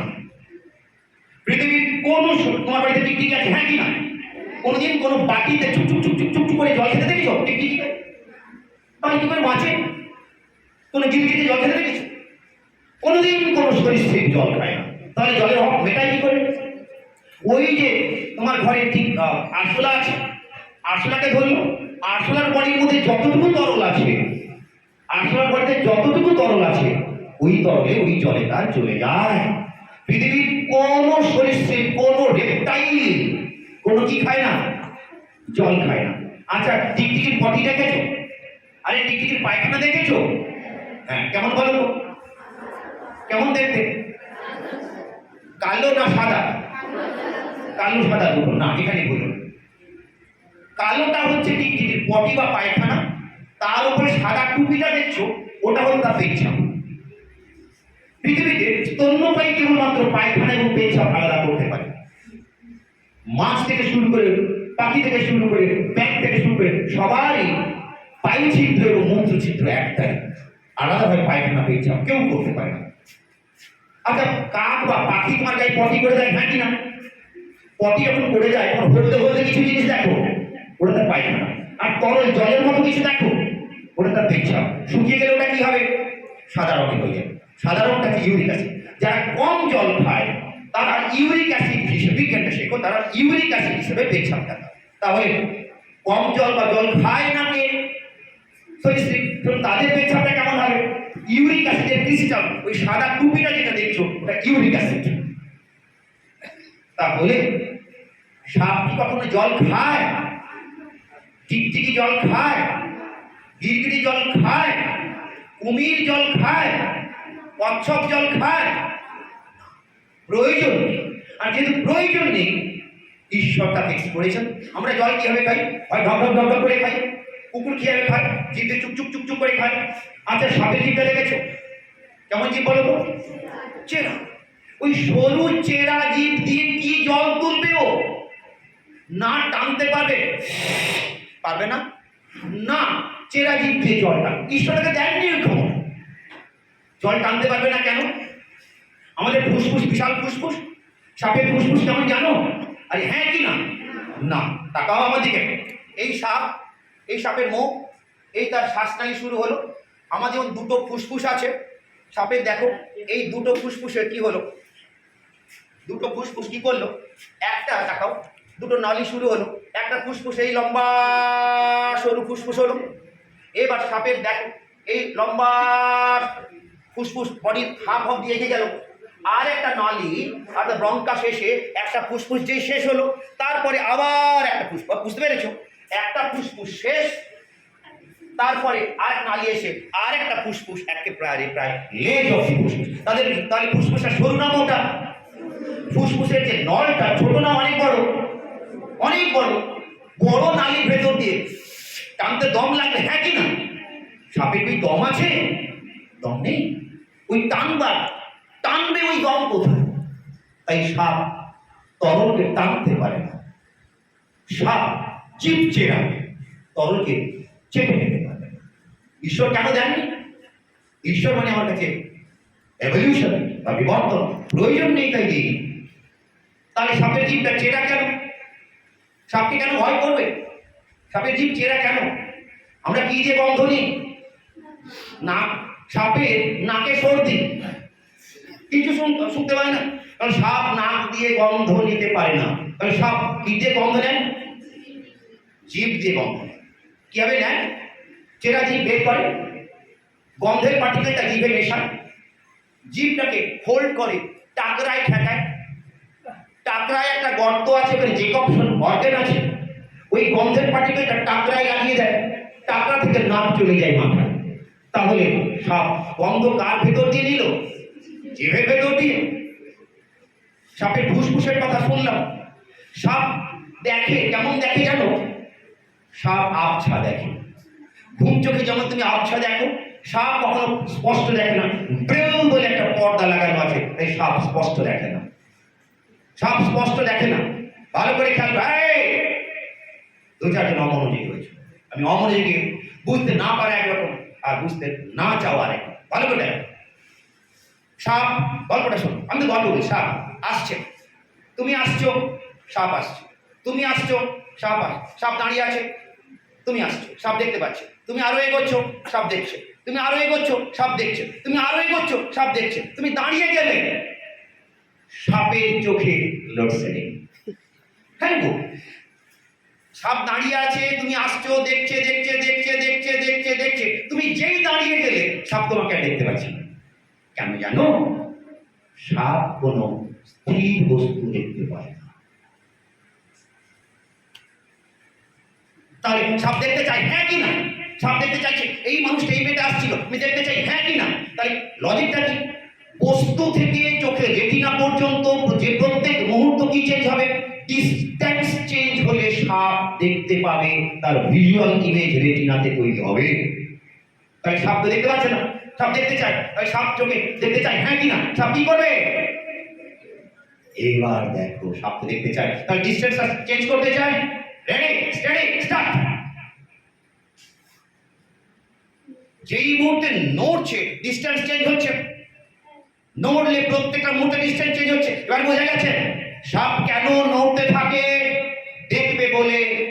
শুধু সাপ স্থির বস্তু দেখতে পায় না, ভুল কথা। ব্যাঙ দেখতে পায় না। পিঁপড়ে আসছে, ব্যাঙ দেখছে, পিঁপড়ে আসছে, ব্যাঙ দেখছে, দাঁড়িয়ে দেখছে, দাঁড়িয়ে দেখছে, দাঁড়িয়ে দেখছে, দাঁড়িয়ে। পিঁপড়ে দাঁড়িয়ে গেল, ব্যাঙ আর দেখতে পেল না। স্থির বস্তু দেখতে পায় না। মাছ, তোমরা মাঠে ল্যাটা মাছ, চ্যাং মাছকে ধরতে দেখো, আমরা টোপ দিই না, নাচাই না। মাছ কখনো স্থির বস্তু দেখতে পায় না। যেই মুহূর্তে নাচাবো অথবা কোনো জ্যান্ত মাছকে গেঁথে দেবো, তখন যখন নড়বে, এই ভিজুয়াল ইমেজ হবে। তখন সায়েন্সটা বুঝলে তখন বুঝতে পারবো মাছ স্থির বস্তু দেখতে পায় না, ব্যাঙ স্থির বস্তু দেখতে পায় না, সরীসৃপ স্থির বস্তু দেখতে পায় না। কিন্তু সাপ তো দেখতে চায়। কি করবে ও? ও যদি মাথা নাড়ায়, তাহলে distance from the object and the eye retina change হবে। এবার দেখতে পাবে। এবার খেলা কার? সাপুরে। সাপ কি বাঁশির তালে দোলে? না, সাপ বাঁশি শোনে না। আমি যে এত কথা বলছি, এত কথা একটুকু সাপ শুনতে পায় না, কারণ তোমার আমার মতো কান সাপের নেই। তাহলে সাপ কানে কালা, চোখে ছানি, গলায় স্পন্ডিলাইটিস, বুকে হাঁপড়ের টান, নাকে সর্দি, হাত পা নেই, হ্যান্ডিক্যাপ। কি অদ্ভুত! হাতে হ্যান্ডিক্যাপ, নাকে সর্দি, চোখে ছানি, ঘাট ঘাট। আমি দেখো, তাকাও এদিকে, আমি এইরকম ঘাট নাড়াতে পারি। পাখি অনেকটা পারে, সাপ একেবারে পারে না। সাপ যদি পারত, সাপ এক জায়গায় দাঁড়িয়ে ঘাট ঘোরাত। সাপ পারে না বলে তাকে বডি মুভ করতে হয়। আবার আমি যখন দেখি, এইটুকু জিনিস দেখছি না, আমি দেখছি দেখছি এই এতটা প্রায় দেখতে পাচ্ছি। সাপ যখন তার এইটুকু বডি দিয়ে দেখে, সাপ যখন সাপ যখন এইটুকু জায়গায় তাকাও, সাপ যখন এইটুকু তার মাথা, এই মাথা দিয়ে এক ফালি জিনিস দেখতে পায়। সাপ কিচ্ছু বেশি দেখতে পায় না। এইরকম সাপ দাঁড়িয়ে আছে, এই সোজা এক ফালি দেখবে, পাশে জিনিস দেখতে চাইছে, কি করেছে? মাথা নাড়বে। তাহলে এই কাউকে দেখতে চাইলে তাকে এইরকম নাড়তেই হবে, নাহলে এইটুকু জিনিসের বাইরে দেখতে পায় না।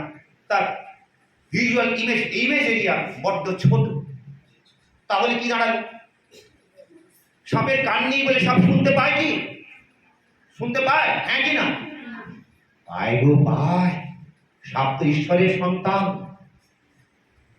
ঈশ্বর, এই যে আমি সাপ বললাম, তুমি শুনতে পেলে তো? বিশ্বাস করো, বাজি রাখো, তোমার আমার অনেক আগে সাপ শুনতে পেয়ে গেছে। কি করে শুনলো? এই যে কথা বলছি, এই যে ভাইব্রেশন আমার বডি ভেতর দিয়ে মাটি কেঁপে কেঁপে যাচ্ছে, সেই মাটির কম্পন সাপের বডিতে, সাপের আঁশ, তার ভেতরে বাতাস কাঁপতে কাঁপতে কাঁপতে কাঁপতে সাপের কানের অন্তঃকর্ণ ককলিয়ায় চলে গেল। তাহলে তার ভেতর দিয়ে শব্দের বেগ বেশি, বায়ু না কঠিন মাধ্যম? বল বল, কঠিন মাধ্যমে শব্দের বেগ বেশি। তাহলে বাতাসে ট্রেনের শব্দ শুনতে পাবো না, কিন্তু ট্রেন লাইনে কান পাতলে শুনতে পাবো, হ্যাঁ কি না?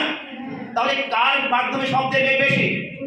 কঠিন মাধ্যমে। তাহলে বাতাসে সাপ যত না যাচ্ছে, আমার বডি দিয়ে মাটির ভেতর দিয়ে সাপের বডিতে ওই তরঙ্গ অনেক যাচ্ছে। তাই বুড়ো লোকেরা বলেন, ও সন্ধ্যেবেলা যাচ্ছিস বাবা, তাহলে একটু টর্চ নিয়ে যা, একটা লাঠি নিয়ে যা, লাঠিটা ঠক ঠক যখন শব্দ হবে, ওই শব্দ হুশ বলার অনেক আগে ঠক শুনলে ও মাটির ভেতর দিয়ে কম্পনে অনেক আগে সাপের কানে চলে যাবে। এটা বিজ্ঞানটা চিনবার চেষ্টা করো, কোনটা বিজ্ঞান আর কোনটা বিজ্ঞাপন চিনবার চেষ্টা করো। তাহলে সাপ কানে শোনে না, এরিয়াল সাউন্ড শোনে না। সাপ জিভ চেরা, নাকে গন্ধ পায় না, হাঁপড়ে ঢুকি। তাহলে এই দেখ সাপুড়েকে দেখেছো? সাপুড়ে কি করে? সাপুড়ে একটা টোকা মারে আর পায়ে একটা তাল দেয়। পায়ে তাল দেয় মানে মাটিতে ভাইব্রেশন করে। আর সাপুড়ে এই ডিমটাকে দোলাতে থাকে। ডিম নিয়ে এইরকম জায়গায় এলো, সাপটা দেখবে বলে এদিকে দোল দিল, আবার সাপুড়ে যখন এদিকে এলো ওকে ফলো করে বলে আবার এলো। তাহলে সাপুড়ে যদি না দোলে সাপ তুলবে না, এটাই বিজ্ঞান। সুতরাং নাগিন শব্দ হচ্ছে গান চলছে আর সাপ তুলছে, এটা অপবিজ্ঞান, কুসংস্কার। বিজ্ঞানটা জানবার চেষ্টা করলাম। তাই গণেশের দুধ খাওয়া খায় না বাবা। ভারতবর্ষে অনেক অনাহার আছে, অনেক অপুষ্টি আছে। মাস্টারমশাই বলছিলেন, ওই লঙ্কা এবং লেবু ভিক্ষা জানাই ঘেন্না করি, থুতু ছুড়ি ওই সমস্ত মানুষ যারা ওই রকম কাজ করে। বাড়িতে বউ বাচ্চাকে একটা লেবু কিনে দেয় না।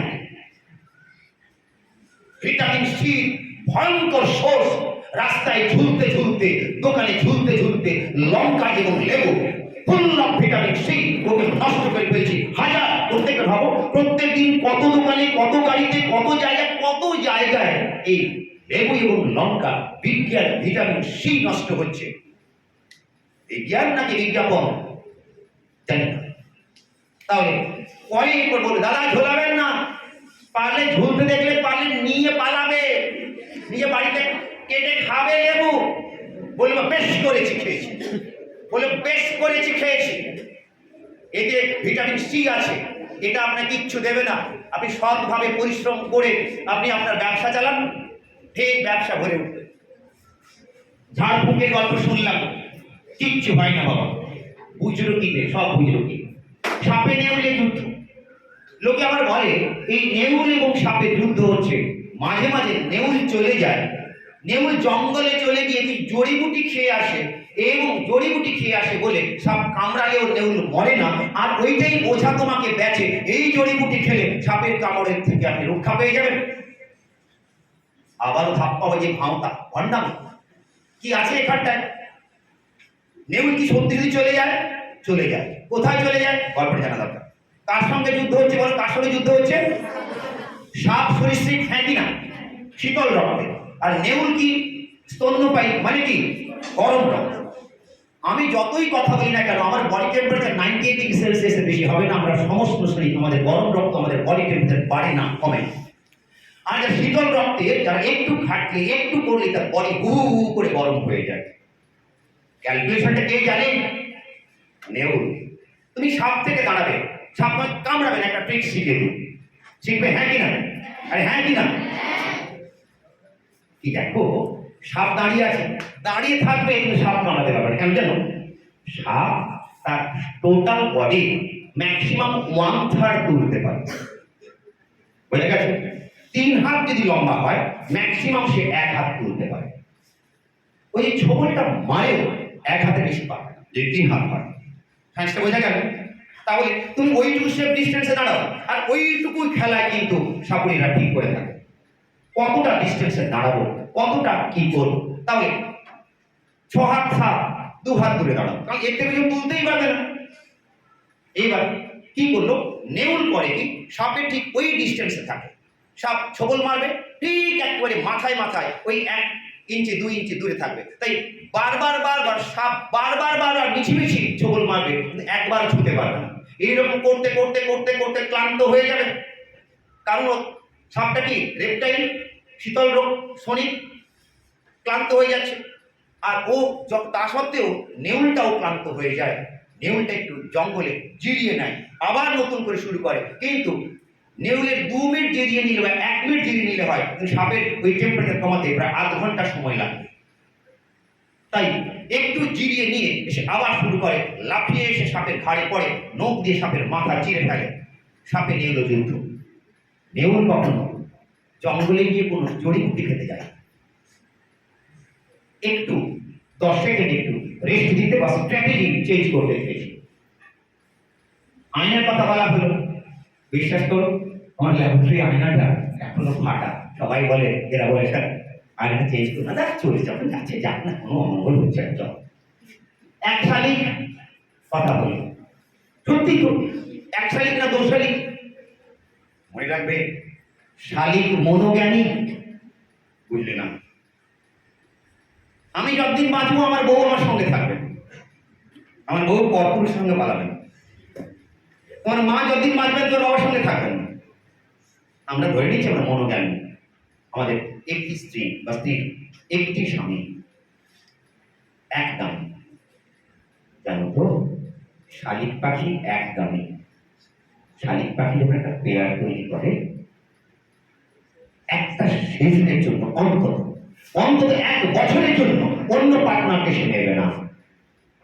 যদি কখনো তার পার্টনার মারা যায়, নতুন করে সে পার্টনার বাঁধবে না। মা যখন বেবিকে কেয়ার করছে, বাবা গেছেন খাবার আনতে শালিকে, তখন তো তুমি একটা শালিক খেয়ে দেখবে। বাবা যখন বেবিকে খাবার, তুমি দেখছো শালিক ফুটে খাচ্ছে। ফুটে খাচ্ছে কেন না, তার মা পাহারা দিচ্ছে বাসা, বাবা তখন তার খাবার সন্ধানে এসছে। আর যখন তারা জোর বাঁধে, জোড়ায় জোড়ায় থাকে, তখন আমরা বলি 2 শালিক অথবা 1 শালিক। তাহলে এর ভিতরে সায়েন্সটা কি আছে? তাহলে 1 শালিকটাও বিজ্ঞান, অমঙ্গল নয়, 2 শালিকটাও সৌভাগ্যবান, কোনো কিছু না। তাহলে শালিক কিন্তু মনোজ্ঞানী। আবার যে রাজহাঁস বলো, রাজহাঁস সারা জীবনের জন্য জোর বাঁধে। কোনোদিন যদি কোনো রাজহাঁসের পেয়ার ভেঙে যায়, সারা জীবনে অন্য কোনো একটা মেয়ে রাজহাঁস কোনো ছেলে রাজহাঁসের সঙ্গে পেয়ার বাঁধবে না। চড়ুই 2 থেকে 3 বছরের জন্য মনোজ্ঞানী। তাহলে প্রাণীর আচরণ যদি যেদিন স্টাডি করবে, সে 1 শালিক 2 শালিক বুঝবে। রাত্রের সময় বিক্রি করা ভালো কেন রে ভাই? সবকিছু করছি, অপারেশন করা হচ্ছে, ওটা করা হচ্ছে, ওটা করা হচ্ছে। অশুভ 13 কথা বলা হলো, আমার 13 লাখ নাম্বারটা খুব ভালো, কোনো সস্তায় সস্তায় সবকিছু পাই। হ্যাঁ, শুক্রবার 13 তারিখ চরম অশুভ। আমার তো দারুণ লাগে শুক্রবার, দারুণ লাগে। কারণ আমার যত ছাত্রছাত্রী আছে, পশ্চিমবঙ্গের একটা মানের যে কমিউনিটি আছে, আলামিন মিশন, আমি 19খানা ব্রাঞ্চে ওদের মেডিকেলের কোচিং করিয়ে বেড়াই। এবং আমার দ্বিতীয় হোম হচ্ছে যারা মুসলিম, তাদের সেটা আমাদের সেকেন্ড হোম। আমি বাড়িতে কম থাকি, আলামিন মিশন এবং রামকৃষ্ণ মিশনে বেশি থাকি। তাই ওদের শুক্রবার অতি পবিত্রবার, আমার শুক্রবার দারুণ লাগে। বেশ খাওয়া দাওয়া জোরে। জোড়া কলার কথা বললাম, ঘরের ভেতর ছাতা খোলা নাকি, হাত থেকে নুন পড়ে যাওয়া, প্রদীপ নিভে যাওয়া, সিনেমায় কত কিছু। এই বাবা, হাত থেকে প্রদীপ পড়ে গেল, প্রদীপ নিভে গেল, সকল একটা করে একটা ছুট বেজে উঠলো, অন্য কোথায় গেছে। কি মজা, তাই না? আমি আবার বলি বাড়িতে খুব একটা ধূপ জ্বালা দরকার নেই, আবার বলি প্রদীপ জ্বালা দরকার নেই। তোমার ঠাম্মিকে বলবে, দিদাকে বলবে, আমার ভালোবাসতে ইচ্ছে হয় গোপালকে, এমনি ভালোবাসো, ধূপ জ্বালবে না। ধূপের ধোঁয়া ভয়ঙ্কর কার্সিনোজেনিক, প্রদীপের ধোঁয়া ভয়ঙ্কর ক্যান্সার কজিং। একে তোমার মা পাতা জাল, খড়কুটো জাল করতে করতে, চোখা ফুঁকতে ফুঁকতে তোমার ফুসফুসটাকে শেষ করে ফেললেন। তারপরে দিনবেলা পূজা আর্চা করতে গিয়ে যে ইনহেল করছেন, প্রত্যেকদিন 5 মিনিট হোক 6 মিনিট হোক, যে কার্বন মনোক্সাইড ইনহেল করছেন, আরো শেষ করে ফেলছেন। তার আয়ুকে ভাববার সময় হয়ে এসছে। পুজোর আড়ালে এই সংস্কারগুলো কি আমাদের আয়ুকে বেড়ে নিচ্ছে? ফাটলের উপর পা রাখলাম, একটা ছুরি একটা কাঁচি দিতে নেই। 7 তারিখ নাকি খুব শুভ, আমি কিছু বুঝি না বাবু, কেন 7-এ শুভ হয়? জোড়া শালিক ভালো, বাবা মায়ের কিছু ডাক নাকি ভালো, 3টে গাছের পাতা দেখা ভালো, খরগোশের বাম্পার সঙ্গে নেওয়া ভালো। আমি যেখানে থাকি তার উল্টো দিকে কে থাকেন? বিখ্যাত সাহিত্যিক সুবোধ সরকার। সুবোধটা আমাদের ফ্ল্যাটের উল্টো দিকে থাকে। মজার কথা, মল্লিকা দি ছিলেন, মল্লিকা সেন পূজা ছিল না। সুভদ্রার বাড়ির সামনে এই ঘোড়ার নাল উল্টে রাখা আছে, সৌভাগ্যের চিহ্ন হিসেবে। আমি সুভদ্রাকে বললাম, আপনি তো বিট খেয়েছিলেন, গোমাংস খেয়েছিলেন, এটা সরান সরান ওটা। সম্প্রতি সুভদ্রা একটা বেঁচে দিয়েছেন, ওই ঘোড়ার নালকে উল্টো করে রাখা হয় যাতে নাকি সৌভাগ্য। এগুলো বলতে চাই না, বললে তোমাদের মনে এই গল্পগুলো ঢুকবে এবং তোমরাই মানবার চেষ্টা করবে। আমি দেখেছি, আমি যত জায়গায় সংস্কার কুসংস্কার নিয়ে বলেছি যে কুসংস্কার তুমি জানতে না, আমি বলবার পর তোমরা তোমাদের মনে আবার ওটা ঘাঁটি কেটে বসে, এটা আমার ভাই বসে জানতাম না বাবু, জানতাম না, এটা শুনলে মনে এ বাবা এটা মনে এটা না। শুক্লপক্ষে চাঁদ বাম দিক থেকে ডান দেখা নাকি ভালো। আবহাওয়া নিয়ে কত প্রচলিত কুসংস্কার, গ্রহ নক্ষত্র ধূমকেতু, আরে প্রাকৃতিক নিয়ম তো। ভাগ্য, জ্যোতিষী, তাবিজ, মাদুলি, ঘুষি, আরে জ্যোতিষী নাকি আমার ভাগ্য চেঞ্জ করে। আরে মশাই, আপনি আপনার ভাগ্য চেঞ্জ করুন। আপনার ভাগ্য চেঞ্জ করলে রাস্তায় কাঁথা পেতে গামছা পেতে বসতে হতো না আপনাকে। আপনি আপনার ভাগ্য চেঞ্জ করুন যাতে আপনাকে ভিক্ষে করতে না হয় রাস্তায় রাস্তায়, দোকানে দোকানে। আপনি আগে আপনার নিজের ভাগ্য চেঞ্জ করুন, ভণ্ডামি পরে করবেন। তাবিজ, মাদুলি, ঘুষি, পাথর, হস্তরেখা, কোষ্ঠী, টিয়া পাখি। জানো তো আজ মঙ্গলবার, এই শুক্রবার বিয়ে আছে আগামী মিশনের সেক্রেটারি রুল সাহেবের নাতনির বিয়ে। তিনি নেমন্তন্ন করতে এসেছেন। আমার ছাত্রছাত্রীরা প্রচুর, প্রায় প্রত্যেক সপ্তাহে দু একটা নেমন্তন্নের চিঠি পাই। কি করি জানো, এটা বলে আমি শেষ করছি। বিয়ের চিঠি নিয়ে এলো স্যার, লাজু মুখ করে, স্যার বল স্যার কি হলো স্যার, এটা কি রে? না স্যার আমার বিয়ে। বিয়ে কবে? 8 তারিখে স্যার। কোথায় স্যার? এইরকম জায়গায়। কোন লজে? এইরকম লজে। তারপরে লজ্জা নিয়ে বলছে, স্যার আসবেন তো? আসছেন তো স্যার? পারলে গাড়ি পাঠিয়ে দেবো স্যার, আসবেন প্লিজ স্যার, প্লিজ স্যার, এলে একটু ভালো লাগবে।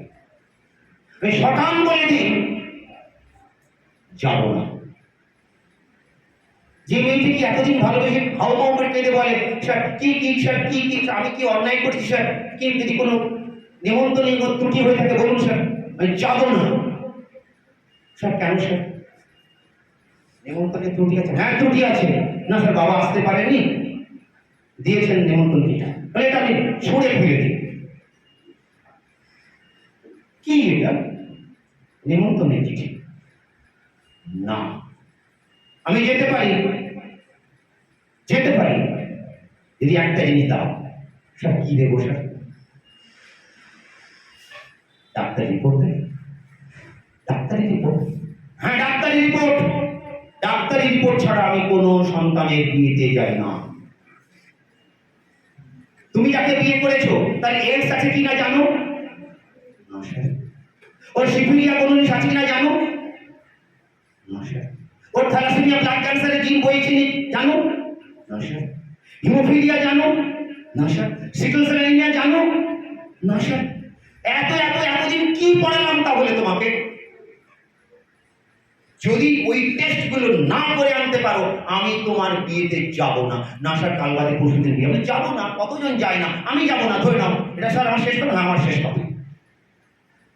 কি করে বিয়ে করছো? আমি পড়ালাম কি? কি পড়ালাম? অ্যামনিওসিন্থেসিস করলাম, অমুক করলাম, তমুক করলাম, ডিএনএ পড়ালাম, জিন পড়ালাম, ক্রোমোজোম পড়ালাম, বংশগতি পড়ালাম, আমি জেনেটিক ডিজিজ পড়ালাম। আর পর না স্যার এই ছেলেটার সঙ্গে তো আমার দীর্ঘদিনের সম্পর্ক স্যার, ও থেকে তো বেরিয়ে, হ্যাঁ আমি জানি প্র্যাকটিক্যাল কথা, এড়িয়ে যাওয়া যেত। এরপরে তো বেবি নেবে, তখন কি করবে? ব্লাড গ্রুপ কি পজিটিভ না নেগেটিভ? যাকে বিয়ে করছে তার পজিটিভ না নেগেটিভ? না স্যার ওই ছেলেটা না স্যার খুব ভালো স্যার, ও বেশ্যাপাড়ায় যায়নি, ও খারাপ নয় স্যার, ও এডস নেই স্যার। আমি মানি না, ও বেশ্যাপাড়ায় না যেতে পারে। ও যে সেলুনে চুল কাটে সেই সেলুনে অন্য মুম্বাই থেকে কোনো সোনার কারবারি বা অমুক করে এসে ওই সেলুনে করেছে। ওর বডিতে যে লোকটা লাস্ট চুল কেটে গেল তার মধ্যে এডস এর জার্ম আছে, এবং এডস এর জার্ম আমার মধ্যে যদি আর ঢোকে তার উইন্ডোজ 6 to 7 years 8 years 8 বছর পরে এডস এর সিম্পটম প্রকাশ পায়। তুমি যে ছেলেটাকে প্রকাশ করছো ওই ছেলেটার এডস নেই, কিন্তু ব্লাড টেস্ট করলে হয়তো তার এডস এর জার্ম ধরা পড়বে। তুমি তো তোমাকে সবচেয়ে বেশি ভালোবাসো, তোমার শরীর ভালোবাসো, তোমার ফ্যামিলিকে ভালোবাসো, তোমার ভবিষ্যৎ সন্তানকে ভালোবাসো, তাহলে তুমি কেন কবুল করলে না? স্যার অনেক খরচ। কে বললো? তোমার বিয়েতে কত খরচ হচ্ছে? না স্যার বাবা জানে না। কত খরচ হচ্ছে? সব মিলে দেখা গেল 20 লক্ষ টাকা খরচ হচ্ছে। তার খাওয়া দাওয়া উপঢৌকন অমুক তমুক, আর যে ঘর ভাড়া নেওয়া হয়েছে এটা 2 লক্ষ টাকা দিয়ে ঘর ভাড়া, খাওয়া দাওয়া আরো 4 লক্ষ টাকা। আমি বললাম হ্যাঁ রে, সব মিলিয়ে এই 8খানা কি 10খানা টেস্ট করতে বড় জোর একটা ল্যাবরেটরিতে ওই 1010 টাকা খরচ হতো, আর নয় 1005 মোটামুটি টেস্ট হয়ে যায়। স্যার কি করবো? যা স্যার কোথায় করবো? কোথায় করে? ভাজাও বলছিস, হাতে মোবাইল ধরে আছিস আর জিজ্ঞেস করছিস আমাকে, লজ্জা করে না? এমএসসি পাস করেছিস, বিএসসি পাস করেছিস, ক্লিক কর genetic test diagnosis before marriage, বললি রাশি রাশি ল্যাবরেটরি দাঁড়িয়ে পড়বে, তার বাড়ি থেকে ব্লাড 2 ফোঁটা ব্লাড নেবে আর তোমার সমস্ত টেস্ট করে দেবে। তুমি ফ্রি, তোমার পার্টনার ফ্রি, তোমার ভবিষ্যতের সন্তান ফ্রি থাকবে। এতগুলো অসুখ থেকে, অসুখ না অসুখ থেকে এই তোমার সন্তান তোমার ওই অসুখে হয়, ব্লাড ক্যান্সারে আসে। তুমি জানো তো এই বিশ্বের সব থেকে ভারী বস্তুর নাম কি জানো? এই বিশ্বের সব থেকে ভারী বস্তুর নাম জানো? এই বিশ্বের সব থেকে ভারী বস্তুর নাম বাবা মায়ের কোলে সন্তানের লাশ। এই জেনেটিক ডিজিজ গুলো যখন আসবে, বাবা মায়ের কোলে সন্তানটা মরবে। এই পৃথিবীর সব থেকে ভারী জিনিসের নাম হচ্ছে বাবা মায়ের কোলে সন্তানের লাশ। আর এই জেনেটিক টেস্ট গুলো না করে কোষ্ঠীর উপর বিশ্বাস করে, রক্তের কোষ্ঠীর উপর না বিশ্বাস করে, যখন কোষ্ঠী ত্রিভুজের উপর যখন করবে, আমি যাব না। না স্যার কালকে তো বিয়ে, ঠিক আছে যাবো না, পরে টেস্ট গুলো করে নিচ্ছি, যদি টেস্ট করাবি আমাকে অনলাইনে পাঠিয়ে দিবি, আমি তোর বাড়ি থেকে 1 কাপ চা খেয়ে আসবো। আমি জানি আমার মেয়েটা ওটা করবে না, কিন্তু ওর পরে বোন আছে, তার ক্ষেত্রে করবে। ওকে যখন চিৎকার করে বলছি, আরো 10খানা ছেলে শুনছে, ওরা তার বাড়িতে গিয়ে বলবে, তারা তার পাড়ার প্রতিবেশী বলবে, এবং 10 জন 20 জন করতে করতে যে একটা মানুষকে যদি করাতে পারি, আমার এই বিজ্ঞান এবং কুসংস্কার সার্থক হবে। তোমরা যদি আজ শোনো, ওই যে শেকড়ের কথা বলছিলাম, ওই মাইক্রোরাইজার দিয়ে কোন জায়গা দিয়ে কোথায় কোন গাছে যাবে, কোথায় যে সমাজ পরিবর্তন হবে, এটা একদিনে হবার নয়, কিন্তু একদিন হবে। একদিনে নয়, কিন্তু একদিন, not in one day but someday, একদিন হবেই। তাই কর্মফল, ভাগ্য গণনা, উচাট কে শেখাবে? আনন্দবাজার খোলো, বর্তমান খোলো, প্রতিদিন খোলো, দ্বিতীয় পাতায় তন্ত্র, তাবিজ, মাদুরি, বশীকরণ, অমুক তমুক, প্রেমে ব্যর্থ, অমুক তমুক, 2 মিনিটের সমস্ত সমাধান। থুতু ফেলতে ইচ্ছা। আর আমাদের কর্পোরেট সেক্টর গুলো কোটি কোটি টাকা নিয়ে অ্যাড দেয়। জিজ্ঞেস করা হয় আনন্দবাজারকে, ওদের আপনি এরকম ভাওতা অ্যাড নেন না, টাকা দেয় তাই কি? আমি টাকা দিয়ে যদি একটা সন্ত্রাসবাদী বলে আমি ভালো হয়ে গেছি, নেবেন না? মানে তাহলে কি করে নেয়? জাদু, টোনা, বশীকরণ, সম্মোহন, এদের নামের আগে ডিগ্রি, ডক্টর, অমুক শ্রী, রাষ্ট্রপতি পুরস্কার দিচ্ছে, অমুক তমুক। যে যত বড় জ্যোতিষী সে তত বড় প্রতারক এবং ভণ্ড। বাবা, এই বাবার সব ধর্ষণ, আর একটা ধর্ষণ করছে, অমুকের বিয়ে হয়েছে, বাচ্চা হচ্ছে না, আমার কাছে এলে হয়ে যাবে। এমন চ্যানেল আছে, বাবারা ধর্ষণ করে ওই মেয়েদের, যে তাকে প্রেগনেন্ট করে, এবং তাদের কোনো শাস্তি হয় না। এরাই আমাদের সমাজে কবে রাজশেখর বসু বিরিঞ্চ লিখে গেছেন, ধাপ্পা, ব্যবসা, নোংরামি, রাজনৈতিক সংযোগ চলেছে। মাটির তলায় কোথায় জল আছে নাকি একটা লাঠি পুঁতলে, ওই গাছের ডাল পুঁতলে গাছ নাকি ঝুলে যাবে, এইরকম নাকি কেউ কেউ বলছে। তন্ডি কাটা, স্বপ্নাদেশ, কাল, সময়, অমৃতযোগ, মাইলক্ষণ, আরে পঞ্জিকা, আমি ওকে বলি গঞ্জিকা। পাঁজি এবং গাঁজা একই জিনিস, গাঁজা কুড়ি। 2 ধরনের পাঁজি আছে, একটা বিশুদ্ধ মতে আর দৃকসিদ্ধ। দুজনের মধ্যে কারণ মিল নেই। আরে মুশকিল, ওদের বিজ্ঞান হয় সবের ক্ষেত্রে 3 + 2 5 হবে। একজন বলছে 3 + 2 7, আরেকজন বলছে 3 + 2 9। একজন বলছে অমৃতযোগ এরকম, আরেকজন বলছে অমৃতযোগ এরকম। ধাপ্পাবাজি হলে এরকম। সত্য শব্দ কি বড় অসহায়, ওর মধ্যে চড়তে পারে না। তুমি সত্য কথা বলো, ভুলে যাও, কোনো অসুবিধা নেই, কিন্তু মিথ্যে কথা বললে তোমাকে মনে রাখতে হবে। মিথ্যে কথা বললে তোমাকে মনে রাখতে হবে বাবা কখন কি বেরিয়ে পড়বে, সত্যের কোনো দায় নেই। তাই মিথ্যে বলেই বিভিন্ন পানিতে বিভিন্ন রকম সময় বিবাহ, অন্নপ্রাশন, কবে বাচ্চা হবে সেটাও ঠিক করে দেবে। হ্যাঁ, কবে গর্ভাধান হবে, কবে অন্নপ্রাশন হবে, কবে বিবাহ হবে সেটাও পাঁজি ঠিক করে দেবে। প্রচলিত ভুলগুলো ভারী মুশকিল। আমার নাকি রাশি যবে জন্মেছি, আরে মুশকিল জন্মানোটা, তাহলে ভাগ্যটা এখন কার হাতে? ডাক্তারের হাতে।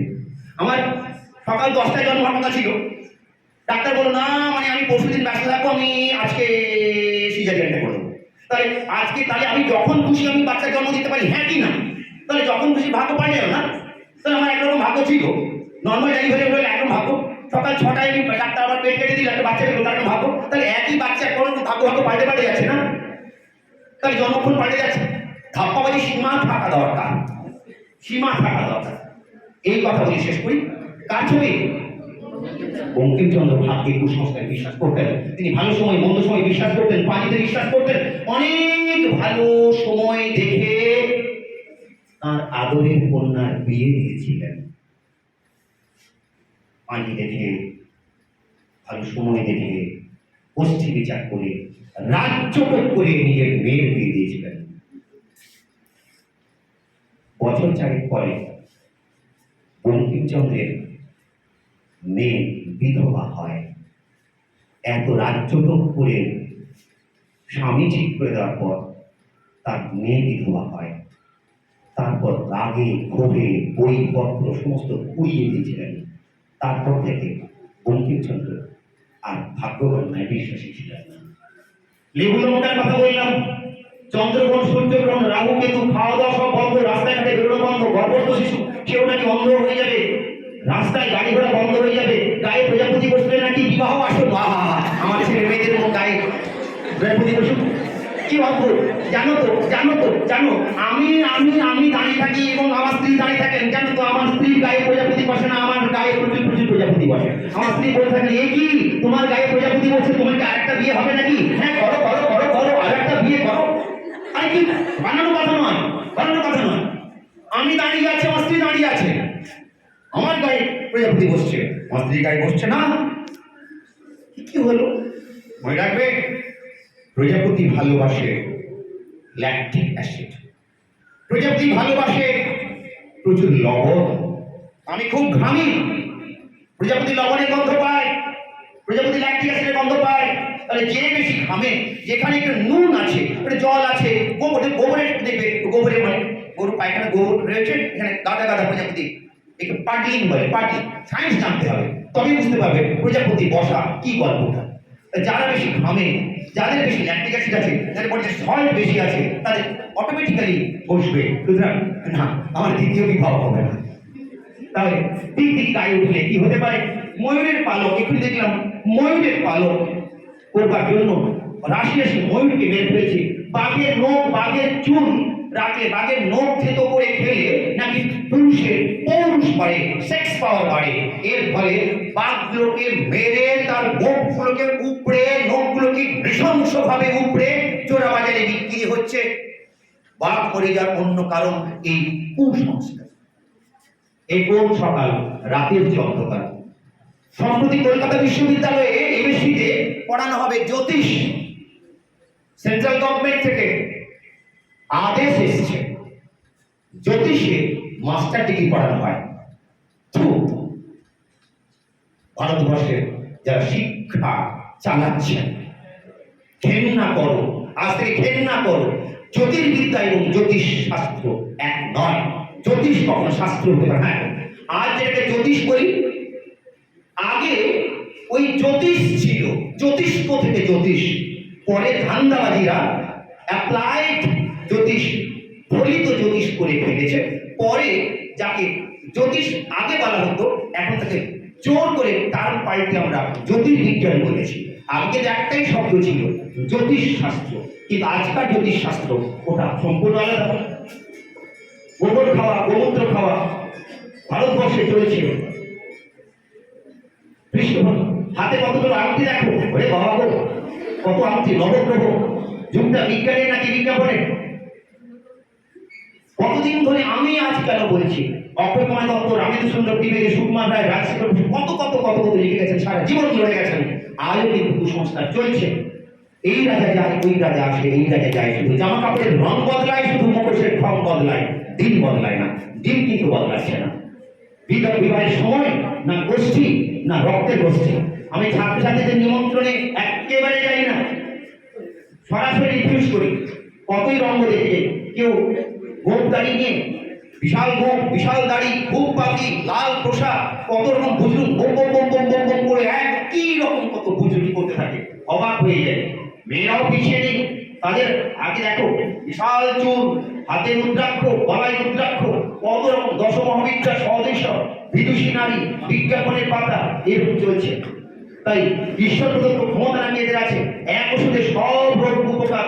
কিভাবে জ্যোতির্বিজ্ঞান জ্যোতিষে রূপান্তরিত হলো, অ্যাপ্লাইড জ্যোতিষ বলে কি বুঝলো কি চলছে। ভারতবর্ষে কিন্তু ভণ্ডামি হয়, এটা কিন্তু বিদেশ থেকে এসছে, রোম থেকে এসছে। ভারতবর্ষে বৈদিক যুগে কি ছিল? বৈদিক যুগে জ্যোতিষ ছিল, সেটা কিন্তু ছিল এর মধ্যে ছিল যাগযজ্ঞ করার জন্য ছিল। জ্যোতির্বিদ্যা আজ যেটাকে বলছি, অতীতে জ্যোতিষ বলতাম।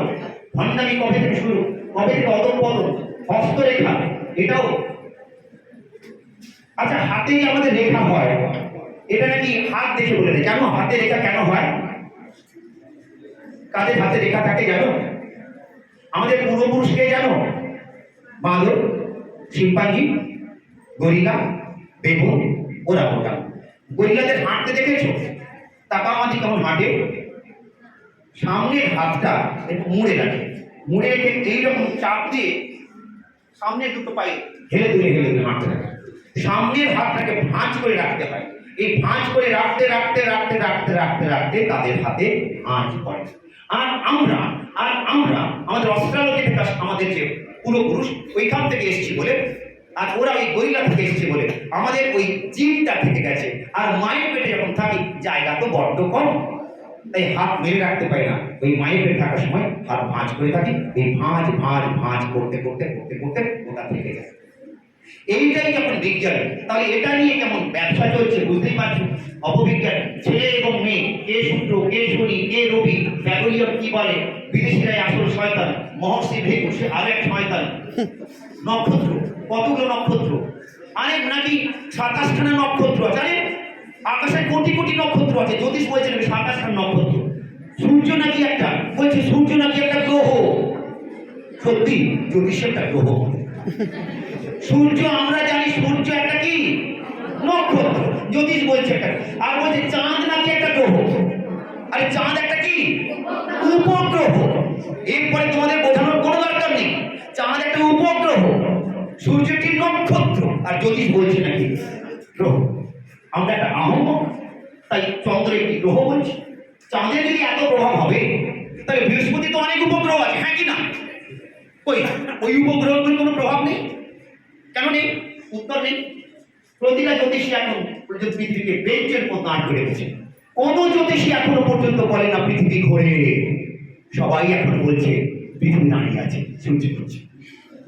প্রত্যেকটা জ্যোতিষী সূর্যকে তোমার না করা পারলে মাস্টারমশাই বেঞ্চের মতো আটকে রাখেন। জ্যোতিষীরা আজও পর্যন্ত পৃথিবীকে বেঞ্চের মতো আটকে রেখেছেন। ঠিক উল্কা ধূমকেতু, ওরা কোথায় গেল? ওদের প্রভাব নেই কেন? নক্ষত্র, রাশিচক্র, এক একটা নক্ষত্র, মাসযোগ। জ্যোতিষী তোমার কতগুলো প্রশ্ন করব, অনেক প্রশ্ন করব, অনেক প্রশ্ন জ্যোতিষীকে। এই যে দশা, অন্তদশা, জ্যোতিষী বিভিন্ন বচন, তাহলে জ্যোতিষী কখনো কখনো লাগে। কেন লাগে জানো? ঠিক ঠিক কথা বলে ফেলে। কেন জানো? একটা কয়েনকে টস করলে হেড পড়বে না টেল পড়বে? দুটোই পড়তে পারে। তাহলে হেড পড়ার প্রবাবিলিটি কত? 50%। টেল পড়ার কত? 50%। লুডোর ছক্কা আছে, চালিয়ে ছক্কা কি পড়ে, ছক্কা পড়ার প্রবাবিলিটি কত?